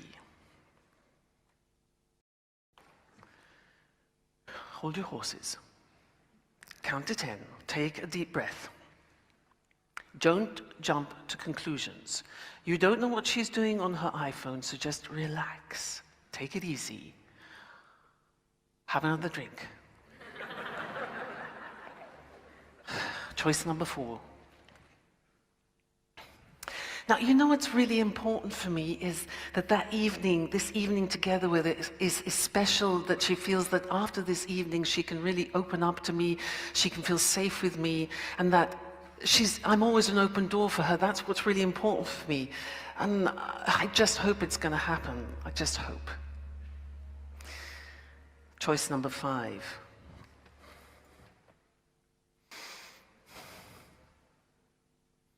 What's important for her? What's going on in her world right now? What's important for her? I really would love to connect to her, and what do I need to do that? You know, I was having real problems trying to answer that question, and in that moment, she turned to me and she said, "Louise, did you know that this is the only Blue Note in the whole of Europe? And there's one in New York, and then there's 2 in Japan, but this is the only one here in Milan. That's incredible. The Italians have got it." And she said, "Oh, and I looked up the Manhattan Transfer. Do you know that they've been playing and singing together for 40 years? That's incredible." Oh, and she said, "Oh, also, look." She handed me her iPhone. She'd sent a message out on Facebook. It said, "In the Blue Note in Milan, with the Manhattan Transfer and Louise, the best." Now, that was a close shave. I mean, I could have really spoiled that, because I could have sent her a disapproving look from this chair. And she could have started telling herself about me, things about me, like, Louise, she's controlling. She's difficult. It's not easy to be around her. And that was not my intention at all. And in fact, she was completely engaged. She was there multitasking in her digital way, but she was enhancing our reality. So in milliseconds, I could have destroyed that beautiful moment that we were creating together. And this is what we're doing all the time, is we're making choices about the behaviors that we bring into the world. And the choices that we make have a direct impact on the conversations that we have, the relationships that we form, and the quality of our lives in general. So what can we do at a practical level to help us be more conscious about this? Because we don't get trained in this at school. It's not on the school curriculum, how to behave well, really. So what can we do? Now, the idea of the 5 chairs came to me when I went and attended a 9-day course in nonviolent communication with its late founder, Marshall Rosenberg, an extraordinary man who did so much for world peace. And after that, it sort of changed my life. After that, I decided that it was a message that I needed to get into our workplaces. Workplaces where I spend most of my time being a coach, a facilitator, and a trainer. And also where we produce some of our most questionable behaviors, sometimes toxic behaviors. So the idea of the 5 chairs is to help us slow down how we are behaving in every moment of our lives and to analyze what's going on. So what I would like to do is look at the chairs more closely and explain them. The red chair. So this is the jackal chair. I mean, jackals, incredibly clever, incredibly opportunistic animals. They're always on the lookout to attack. And in fact, this chair here is the chair where we misbehave the most. In this chair, we love to blame, to complain, to punish, to gossip. But our supreme game in this chair is to judge. And if you don't believe me, I invite you to go on a mental diet. I invite you to spend 1 hour with some human beings and see if you can do it without one single judgment going through your mind. I mean, watch ourselves. Somebody walks in the door. We go, bzzz, I like, don't like, not really interested. And we don't know anything about them at all. So this chair here is a judging chair. there's actually another game that I love in this chair. It's the I'm right game. And I used to do that all the time, until my brother gave me some feedback. I used to do it with my mother because my mother likes to exaggerate. So she would say something like, ah, yes, there were 30 people at the family gathering. And my job was to correct her. And I would say, no, Ma, there weren't 30, there were 13. So I was the policewoman of the situation. My brother touched me on the arm and he said, it doesn't matter. To which I reacted, what do you mean it doesn't matter? Of course it matters. She's wrong and she needs to be corrected for her own good. He touched me on the arm again and he said, do you want to be in a relationship with your mother, or do you want to be right? Big lesson. From then on, I always looked upon my mother's exaggeration as a form of abundance. So here, in this chair, what we tend to do is we tend to see what is wrong with other people rather than what is right. And Mother Teresa reminds us, the more we judge people, the less time we have to love them. The next chair is the hedgehog chair, the yellow chair. Now, the hedgehog, when we behave like hedgehogs, we feel very vulnerable and we curl up and we protect ourselves against what we feel is an evil world. And what we do is we mercilessly judge ourselves in this chair. So we turn this chair, the red chair, on ourselves. And we say things like, I'm not intelligent enough. I can't do this. Nobody believes in me. And we have certain fears. We have fears of being rejected, fears of disappointing, fears of failing. And we also play the victim, so it's, nobody cares for me. Nobody loves me. And in fact, when I use this in companies and I ask managers, and I say, where do you spend the most of your time? Hardly anybody comes and sits here. Because it's quite difficult to admit to our weaknesses sometimes. We need a lot of courage. And yet we all suffer from self-doubt. But it's really, what do we do with our self-doubt? Do we give up and give in? Or do we say, no, I want to find the resources and grow? And Krishnamurti says something wonderful. He says, the highest form of intelligence is the ability to observe ourselves without judging. So, next chair. This is the meerkat chair. I don't know if you've ever seen a meerkat. There are not many in Italy, but they are incredible. When they are on sentinel duty, they can stay for 1 hour, just like this. 1 hour moving their head, and only their head. Incredibly vigilant. And when we are in this chair, this is what we do. We're mindful, we're very aware, we're observant, we stop, we pause, we take a deep breath, and we're conscious. This is the wait chair, W-A-I-T. What am I thinking? What am I telling myself? So here we become very curious. So if somebody's angry, instead of saying, oh, for God's sake, grow up, will you? We think, I wonder why that person's angry. And we feel interested. So this chair here is, when I think of Nietzsche, this is such an important quote for this chair. He says, you have your way, I have my way. As for the right way and the only way, it does not exist. So here we have a choice. The red pill or the blue pill. It's the sliding door chair. And in this moment, when we make the right choice, we move into successful living. Next chair. Here we go into the world of detect. Now, why detect?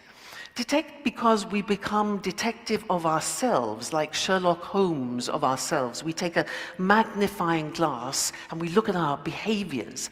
It's a beautiful chair, this, because we become self-aware. We know who we are, we know what we want, we know where we're going. We're not afraid to speak our truth, but we also create our boundaries. We look after ourselves in this chair, but we're very, very powerful. We don't give our power away. Here we give our power away. So here we grow, we become free, we come into our full power, and we become assertive, but not aggressive. So Aristotle said, knowing yourself is the beginning of all wisdom, and we can be here for our whole lives. Why the dolphin? The dolphin, because it's such a wonderful animal, it's playful, it's intelligent, it communicates beautifully. And when I think of the dolphin, I think of us at our very best as human beings. So, next chair.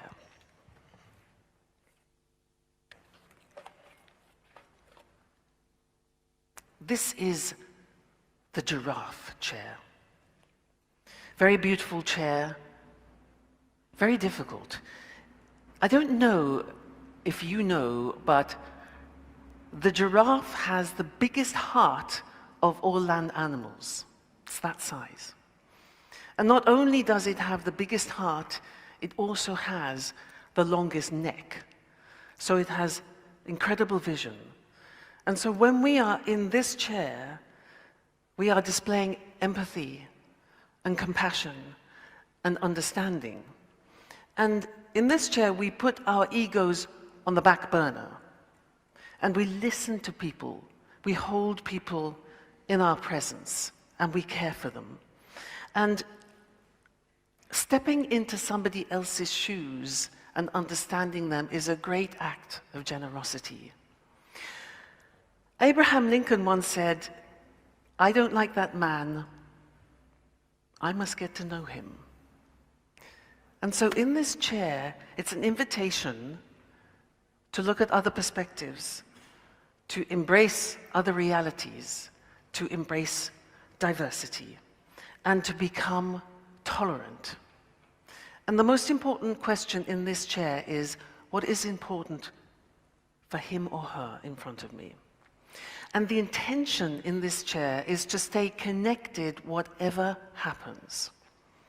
So, these are the chairs. Now, how do we translate this into daily life? Well, you can imagine if you go to work, maybe you can go and you give a presentation and it goes really well. So you're here, you think, great, fantastic. Then maybe you have a meeting and things go badly and we sink into these chairs. Now, our challenge every day is to understand how to find a balance between sitting here and sitting here. Because if we're sitting here, life is not that happy. But if we're sitting here in these chairs, we're more rational, we're more open, we're more intelligent, we're more thoughtful. So, something that really moved me very, very deeply when I first read it was this. Viktor Frankl, in his book, In Man's Search for Meaning, said, "Everything can be taken from man, but one thing, the last of human freedoms, to choose our attitude in any given set of circumstances." This is so powerful. So when you next want to snap at your children, or argue with your partner, or punish someone at work, try and come into this chair here and think. And if, by chance, you end up in this chair, which very often happens, can we find the courage to say, "I'm sorry," and make everything right again? So, my invitation to you is to take these chairs home with you.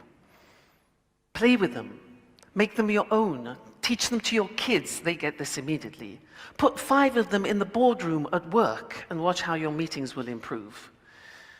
And the next time somebody presses one of your red buttons, just think.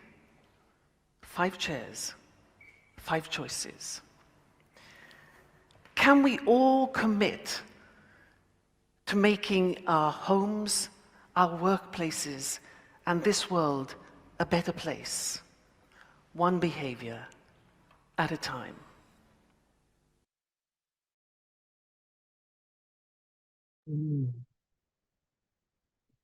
All right. Powerful. Yeah. Yeah, so she actually wrote a book about these 5 chairs. And so when she was explaining why she chose each animal, that was her actually, her decision. But now that you've heard the 5, which one do you find yourself sitting in most often? Like truthfully, how you move in the world, what you really do. Which do you find yourself doing? And from this, realizing that you do have the choice to respond in several ways. Whatever way you do, you have other choices. And I wanted her to go through the whole thing to explain how you can choose to move into a different way of seeing it and therefore reacting to it and responding outwardly, because you have an inward reaction and then you have an outward action. And which one would you prefer to sit in? Because the way that we respond, the way we react and show up in the world is who we're telling the world we are. So who do you want to be?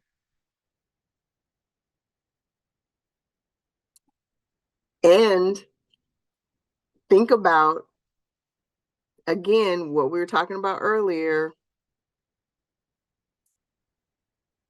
who you want to show up for you, how you want to be received. Are you doing that which you want to have done to you? When we talk about grace, it sounds lovely, but it's hard.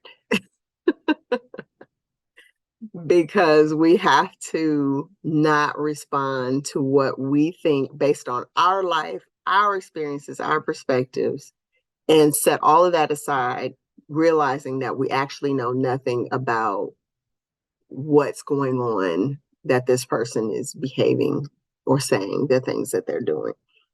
And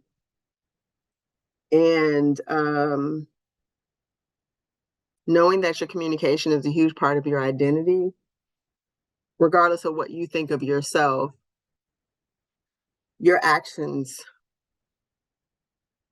come out of you, come out of your heart, your thoughts. And so they are how you are telling your truth to the world. So, like, we've talked about before, somebody says they're nice, but their words aren't nice. Their actions aren't nice. Are they nice? They might want to be nice, but they're not nice. So any thoughts on Louise's 5 chairs?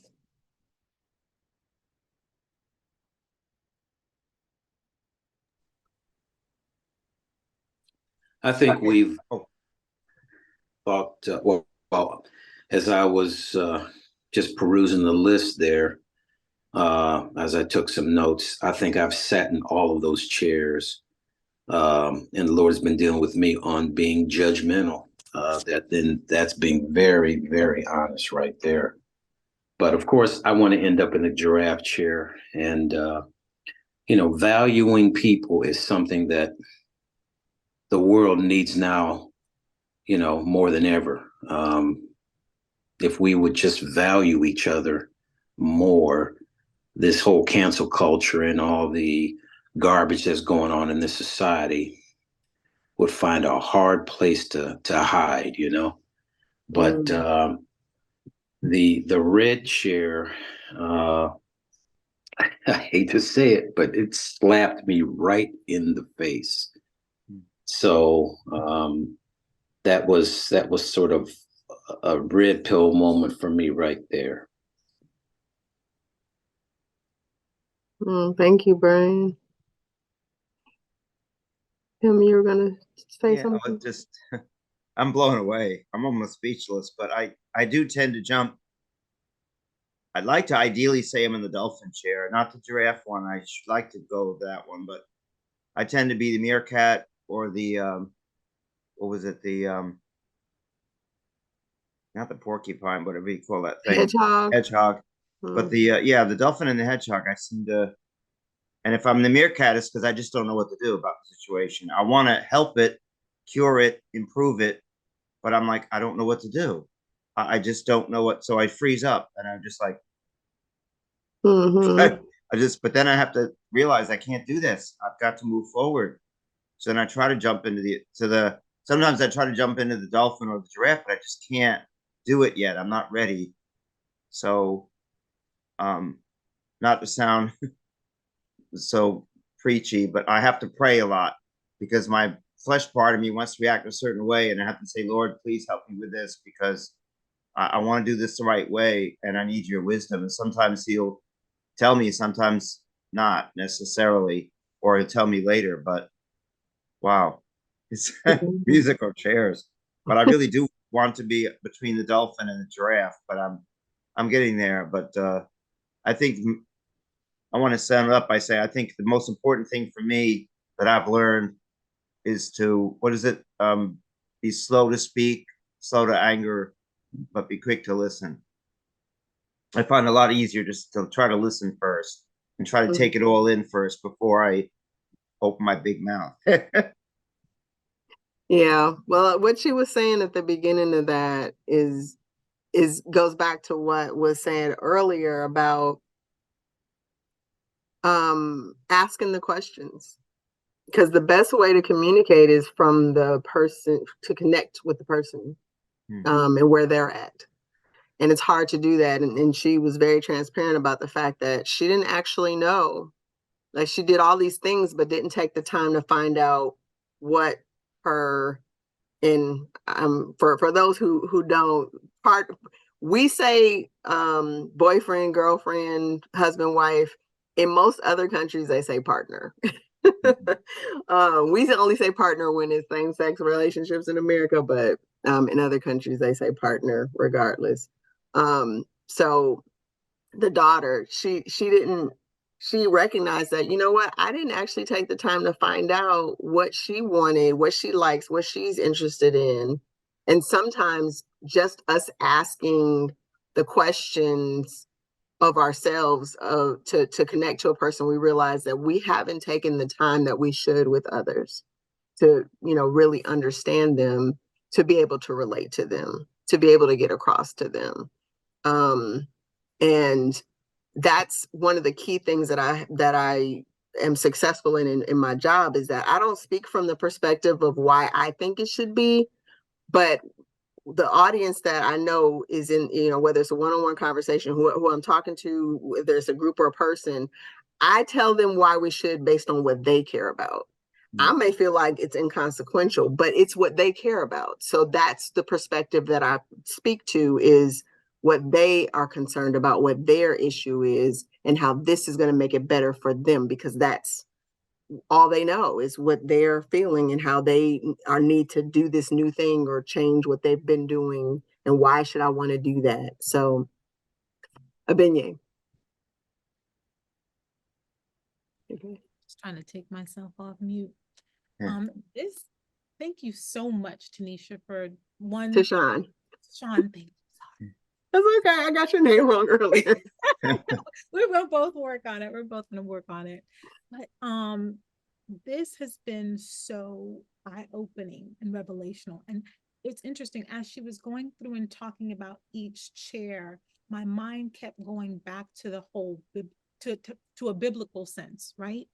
Because if you think about it, the last chair, the attack chair, right? That's where the devil wants us to be. Because in that chair, we're not kingdom minded, right?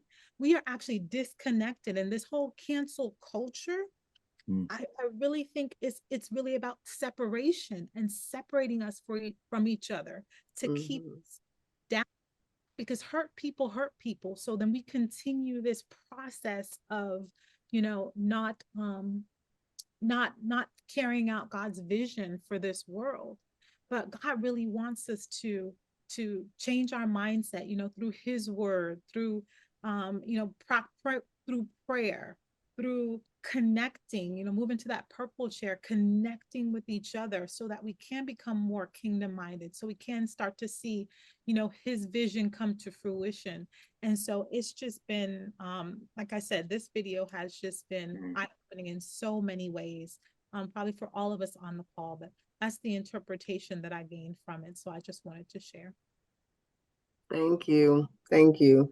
Yeah, I was trying to find a way to like, oh, it's so long. It's so long. But I was like, well, I mean, I don't know what I could cut out because it all really, paints a picture. So I'm glad that you guys got a lot out of it. Tara Ann. Hey, Tara Ann, you feeling better?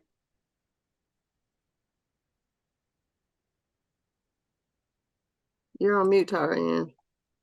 Hey, good afternoon. I'm feeling a little better, not all the way there. For those of you who don't know, I've been nursing a migraine all morning. But I could not be silent. Louise is my new BFF. She has ascended to the ranks of Brene Brown for me. I think the part that really resonated with me was when she said, forget the politician's name, I don't like that person. I need to get to know them. And I think that is so humble. And it shows a degree of self-awareness that is amazing. To answer your question, I think I tend to, I have sat in the red chair quite often. I do believe, though, that the meerkat sounds a lot like me. I think that's where I tend to reside most of the time, watching, waiting, taking everything in. And I don't recall if she said this or not, but I'm wondering if the giraffe, having the greatest vision because it has that long neck and can see so far, as one is able to obtain that greater vision through being observant, asking questions, and all the rest of it, I wonder that if that greater vision is what causes you to have a bigger heart, or is it the bigger heart that puts you in a position to be able to have that greater vision? I just kind of wonder. And I think that's something that I'm going to be chewing on for the next couple of days. But that piece about curiosity, it's funny, I was doing some research for an assessment that I'm creating, and having to look at the science of curiosity and how curiosity develops. One of the things that I learned is that curiosity in human beings actually is very we have it at great levels, large levels when we are children, but it diminishes very quickly as we enroll in formal education. So this is the sense in which the older we get, the less curious we become, because we are taught then more definitive ways of looking at things. So it has to be black or white. It has to be right or wrong. And so one of the things I think would be important for us is to think about how we show up in different aspects of our lives. Do we bring a curious nature? And how can we cultivate that curiosity so that we can stand in that place of truly wanting, desiring to know, and displaying that, as opposed to doing what our formal education has taught us in part, which is to stand in judgment. So I just wanted to add that piece. Thank you, Tara Ann. I think that what I often find is that people who sit in that chair of judgment often are very hard on themselves. They judge themselves just as hard as they do everyone else. They're very critical of themselves. And so it's not just about loving others past their issues, but loving ourselves, being forgiving of ourselves just as well. And realizing that it's even happening, because sometimes, because you're doing it, you know, across the board with everyone, including yourself, you don't even necessarily realize that's what's happening. You know, you don't see that it's judgment.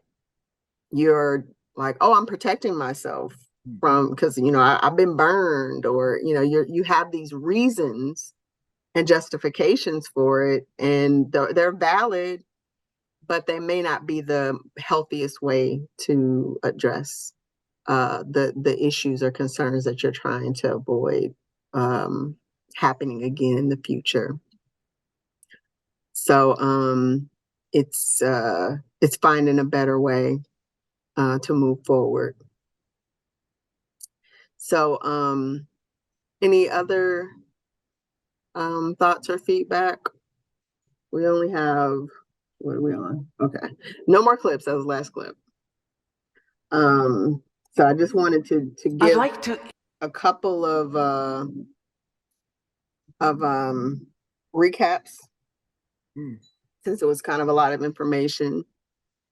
So the way to be able to go into difficult conversation situations dealing with people is to maintain a peaceful mentality, because it's harder to trigger you when you're at a place of peace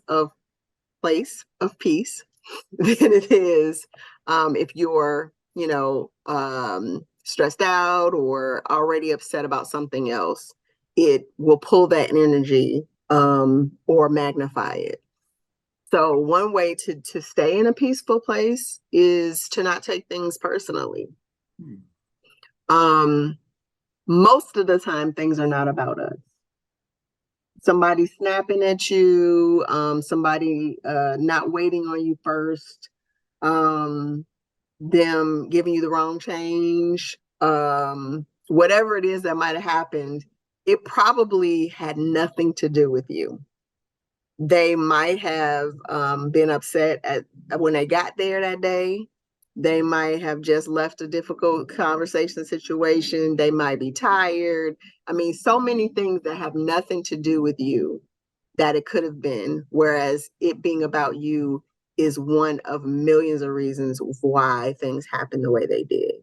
So if you don't jump to that conclusion first and recognize that, yeah, sometimes I'm not at my best. I don't show up at my best. Sometimes I, you know, didn't get enough sleep, or I'm worried about this, or I'm distracted, or I'm already mentally somewhere else because I got a lot on my plate. That you recognize that you might be doing the same things, and so you give people grace. Now, I tend to do it to a fault where it kind of has to slap me in the face, where I'd be like, oh, you upset with me? Oh, it's me that you actually got a problem with. Because I just assume, because I didn't do anything to draw that fire, that is not about me. Now, you know, sometimes it is, but it's probably not. And so if you don't, and I'm sure that you all have experienced people who everything that happens, they feel like it's an intentional slight against them. Like this person is sitting there trying to figure out how to get them or do something, but it's everyone, like the waitress, the Uber driver, the flight attendant, like everything that happens is because, you know, that they didn't like me. They think I'm cute, I'm black, I'm white, I'm tall, I'm short, I'm fat, I'm skinny. I mean, there is something that is about them that is the reason why something that they don't like is happening. And it probably has nothing to do with those things. understanding yourself. So when you are feeling certain things, understanding where those feelings are coming from. Because sometimes we react to things in a way where, like, if you had a conversation with everybody else that was there, they would see it totally different. And it's because there's something in your experience that is causing you to see it that way. And so then it's not about them and whatever happened, it's really about you. And so you have to understand yourself better to know what triggers you, what causes you to feel certain things or react in a certain way that takes you out of your logical, rational place to a reactive, protective place. Oh, excuse me. Because once you get into triggers and emotional responses, then it starts to just kind of domino. And your strength of will starts to diminish because now you're just going on feelings. And if you're dealing with someone who is causing this and they see that and they don't have your best interest at heart, they can continue to feed into those feelings and manipulate you to do or not do certain things because you're not thinking anymore, but they're being very strategic in the way that they are saying and doing things that will trigger and continue to trigger you to make decisions that may not be in your best interest. And then you realize that when you talk to the next person, that was all in your head, that none of that is actually real. So staying in a place of peace. And then this is all the things that were kind of covered. So prepare for the conversation by listening to music or rehearsing the conversation. Or, I mean, and rehearsing can be just you. It could be you and another person. It could be you journaling or writing it out. I have written many an email that I never sent. But it's good to get it out. It's not good to swallow that. I've had people during the series and other instances where they're like, oh, I just listened to, some gospel, or you're not addressing those feelings. You're suppressing them. If you are angry or hurt or upset, don't ignore those feelings. Just find a healthy way to get them out. Don't let them control you, because if you suppress, it's just like a ticking time bomb. Or it's good. The more you suppress, the greater that ball of feelings grows and magnifies, and then you just explode at some point because you haven't addressed them. So it's best to get them out. It's also not healthy for you. We've covered that in prior sessions. But you don't have to take it out on anyone.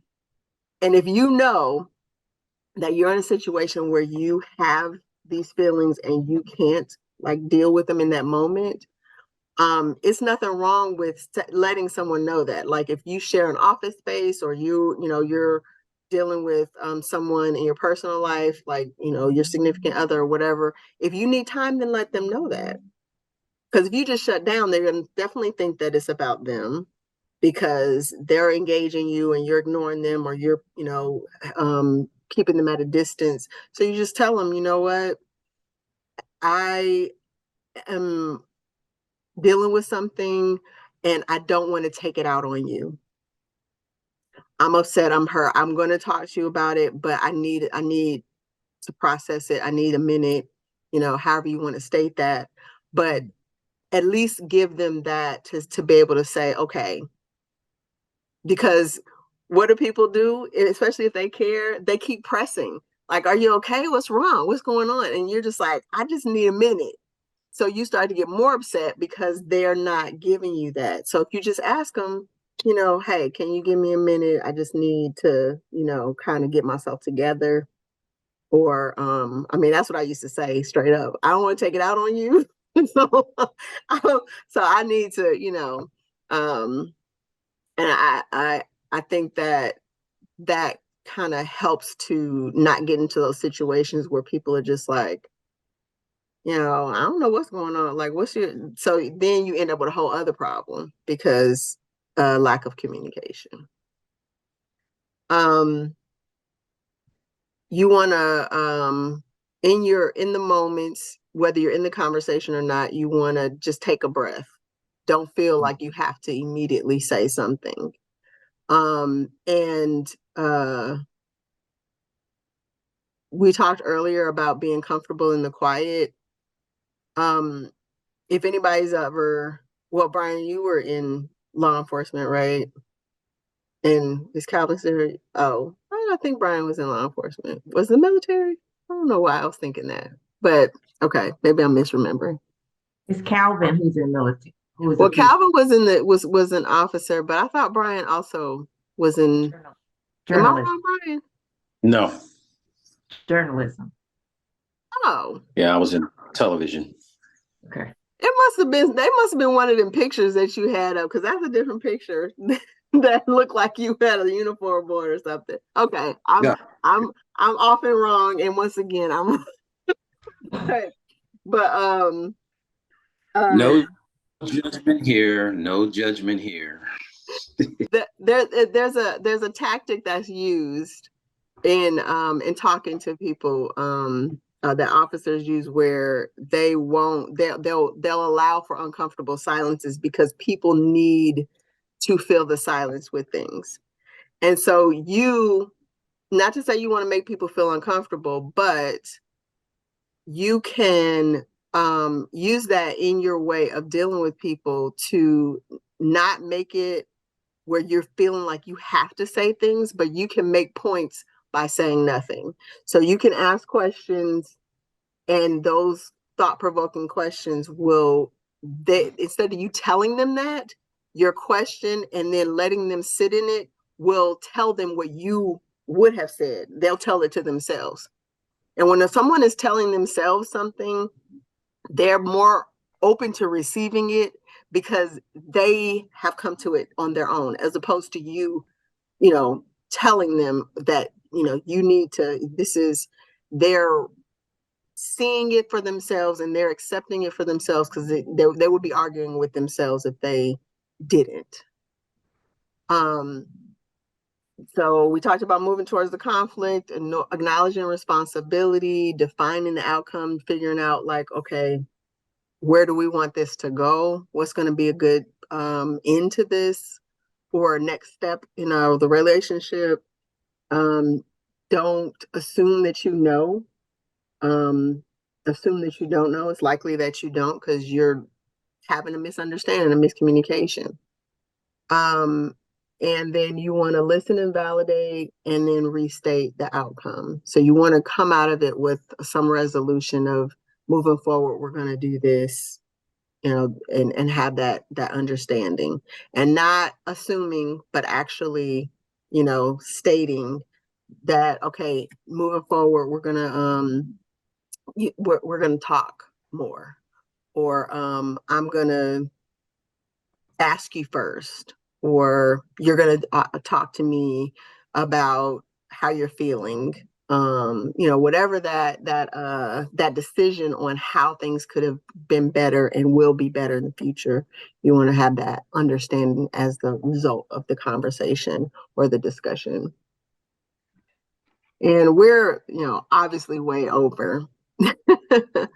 So I know people have had to drop off, but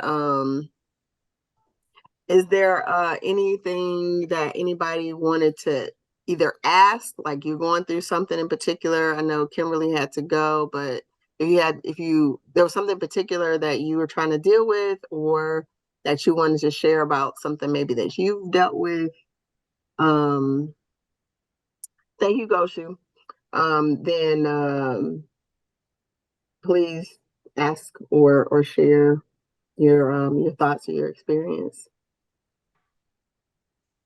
I was like to make a little comment about this was several years ago, but thank goodness I was hesitant and didn't say anything I went out on a date with this girl with blonde hair, and it was very beautiful curls. And we were ordering the food and starting to eat, and she just kept like looking out the window and playing with the curls and playing with the curls. And I was like, oh my God, she's not into me. She's not listening to me. She's in her own little world. I was getting a little angry. And then something told me, don't say anything. Just be quiet, enjoy the moment, let the food come. So I didn't say anything. And I'm thinking, what is her problem? I mean, if she don't want to be with me, she needs to tell me that, and I'll get lost. And then she's playing with her hair again, and she says, I hate to say this, but I am so freaking nervous. And when I get really nervous, I play with my hair. I'm so sorry. I'll smack my hand, put my hands on the table. I'm so nervous. And I was like, wow, that's what it was. I could have said, like, would you stop playing with your hair? Or if you don't want to be with me, fine, and let me know that. Or what, am I that boring? Or what's out the window? But I didn't say anything. And it was like she said, why is she in her cell phone? What's she doing? And then there was that critical moment there, where she said, well, wait a minute. I don't know what she's doing in the cell phone. How do I know? I don't know what's going on. She could be texting somebody. It could be an emergency. We don't know. Let me just wait. Let me just wait. So, wow. I mean, the silence is golden. That's like, and it went okay. I never saw her again, but it was fine. It was just a date. But I learned a lesson that day that, wow, I'm glad I kept my mouth shut, because I could have really been nasty about it. There was no reason to be. She was really nervous. And maybe I was doing something. I get nervous too. I don't bite my fingernails and stuff, but I tend to get kind of sweaty palms, and my knees will move back and forth, my legs will move, touch each other and move back. But the point was that it was fine. Everything was fine. It's just it was really nervous. So Thanks, Tim. I Yeah.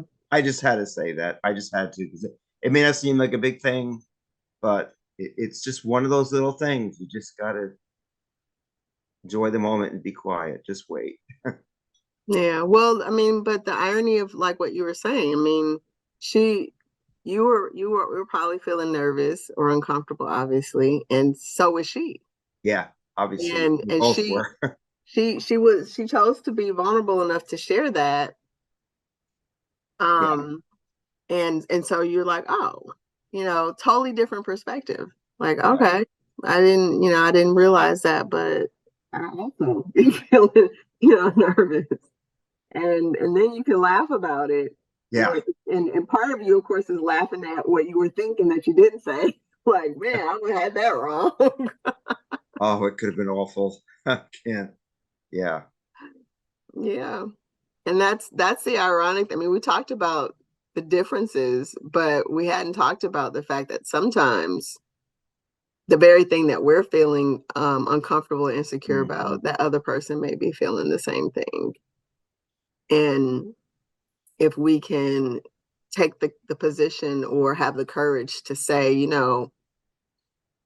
that really, I'm really uncomfortable. I'm really nervous. Or I'm really feeling concerned, or whatever it is that's going on. If you're able to kind of just say, this is how I'm feeling, then that also can bring down people's walls sometimes, for them to feel like, oh, okay, I'm glad I'm not the only one feeling that way. And then you can connect on that, of having the same kind of feeling or reaction to something.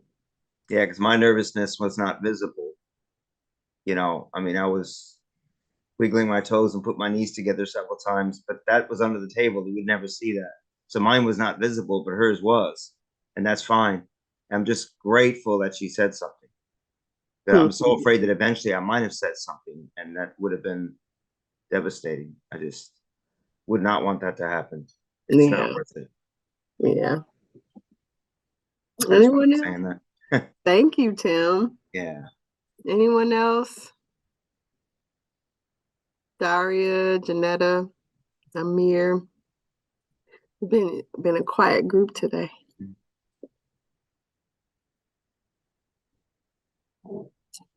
No, just been taking it all in. It's been really, really, really good. I put in my statement about being the giraffe in more than one way. It's kind of funny being tall, but I related to the giraffe. Yeah, I But I did love see that, Janetta. That's, I mean, it's good. It's good. It's part of that peaceful place. It helps you to be in the giraffe place because you're more mindful, right? yeah. And a lot of times people might take that as a weakness or you too easygoing or too nice. And, but I just always kind of try to take people at face value and see the good in them unless something bad show up to show me otherwise. So it kind of works in most cases. And when it doesn't, I just know how to back up and regroup and show that I'm not a pushover, or I see exactly with having vision, you see the good, the bad, and the ugly. And so how you approach it matters. So I kind of approach it in a diplomatic way and affirm that person because, like you said, hurt people hurt people. So when it comes at me like that, well, I don't want to retaliate in that same matter. I try to be the person to bring the energy up and not down. Yeah, that's awesome. Yeah, and we talked before about recognizing emotions, and that's another thing that you start to see when you're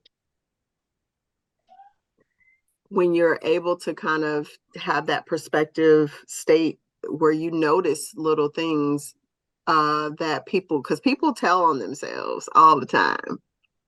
Their expressions, their mannerisms, their body language, they're telling you so much more than they're saying, but you can't see that if you're in your own head.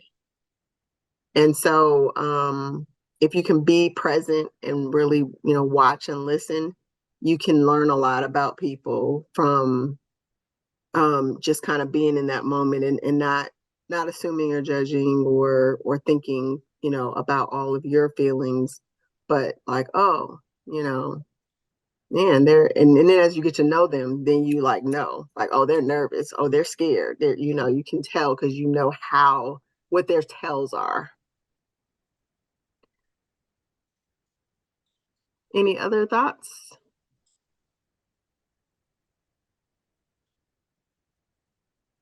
Okay. Right. That's good. That's good. Session. Thank you. Thank you, Janetta. Okay, well, I am yes, Louise Evans is on YouTube. I think I know I put a link to the presentation that I had in the presentation in today's presentation, but she has some other videos out there as well. And I put the website for the chairs that the book that was based on the book in the chat as well.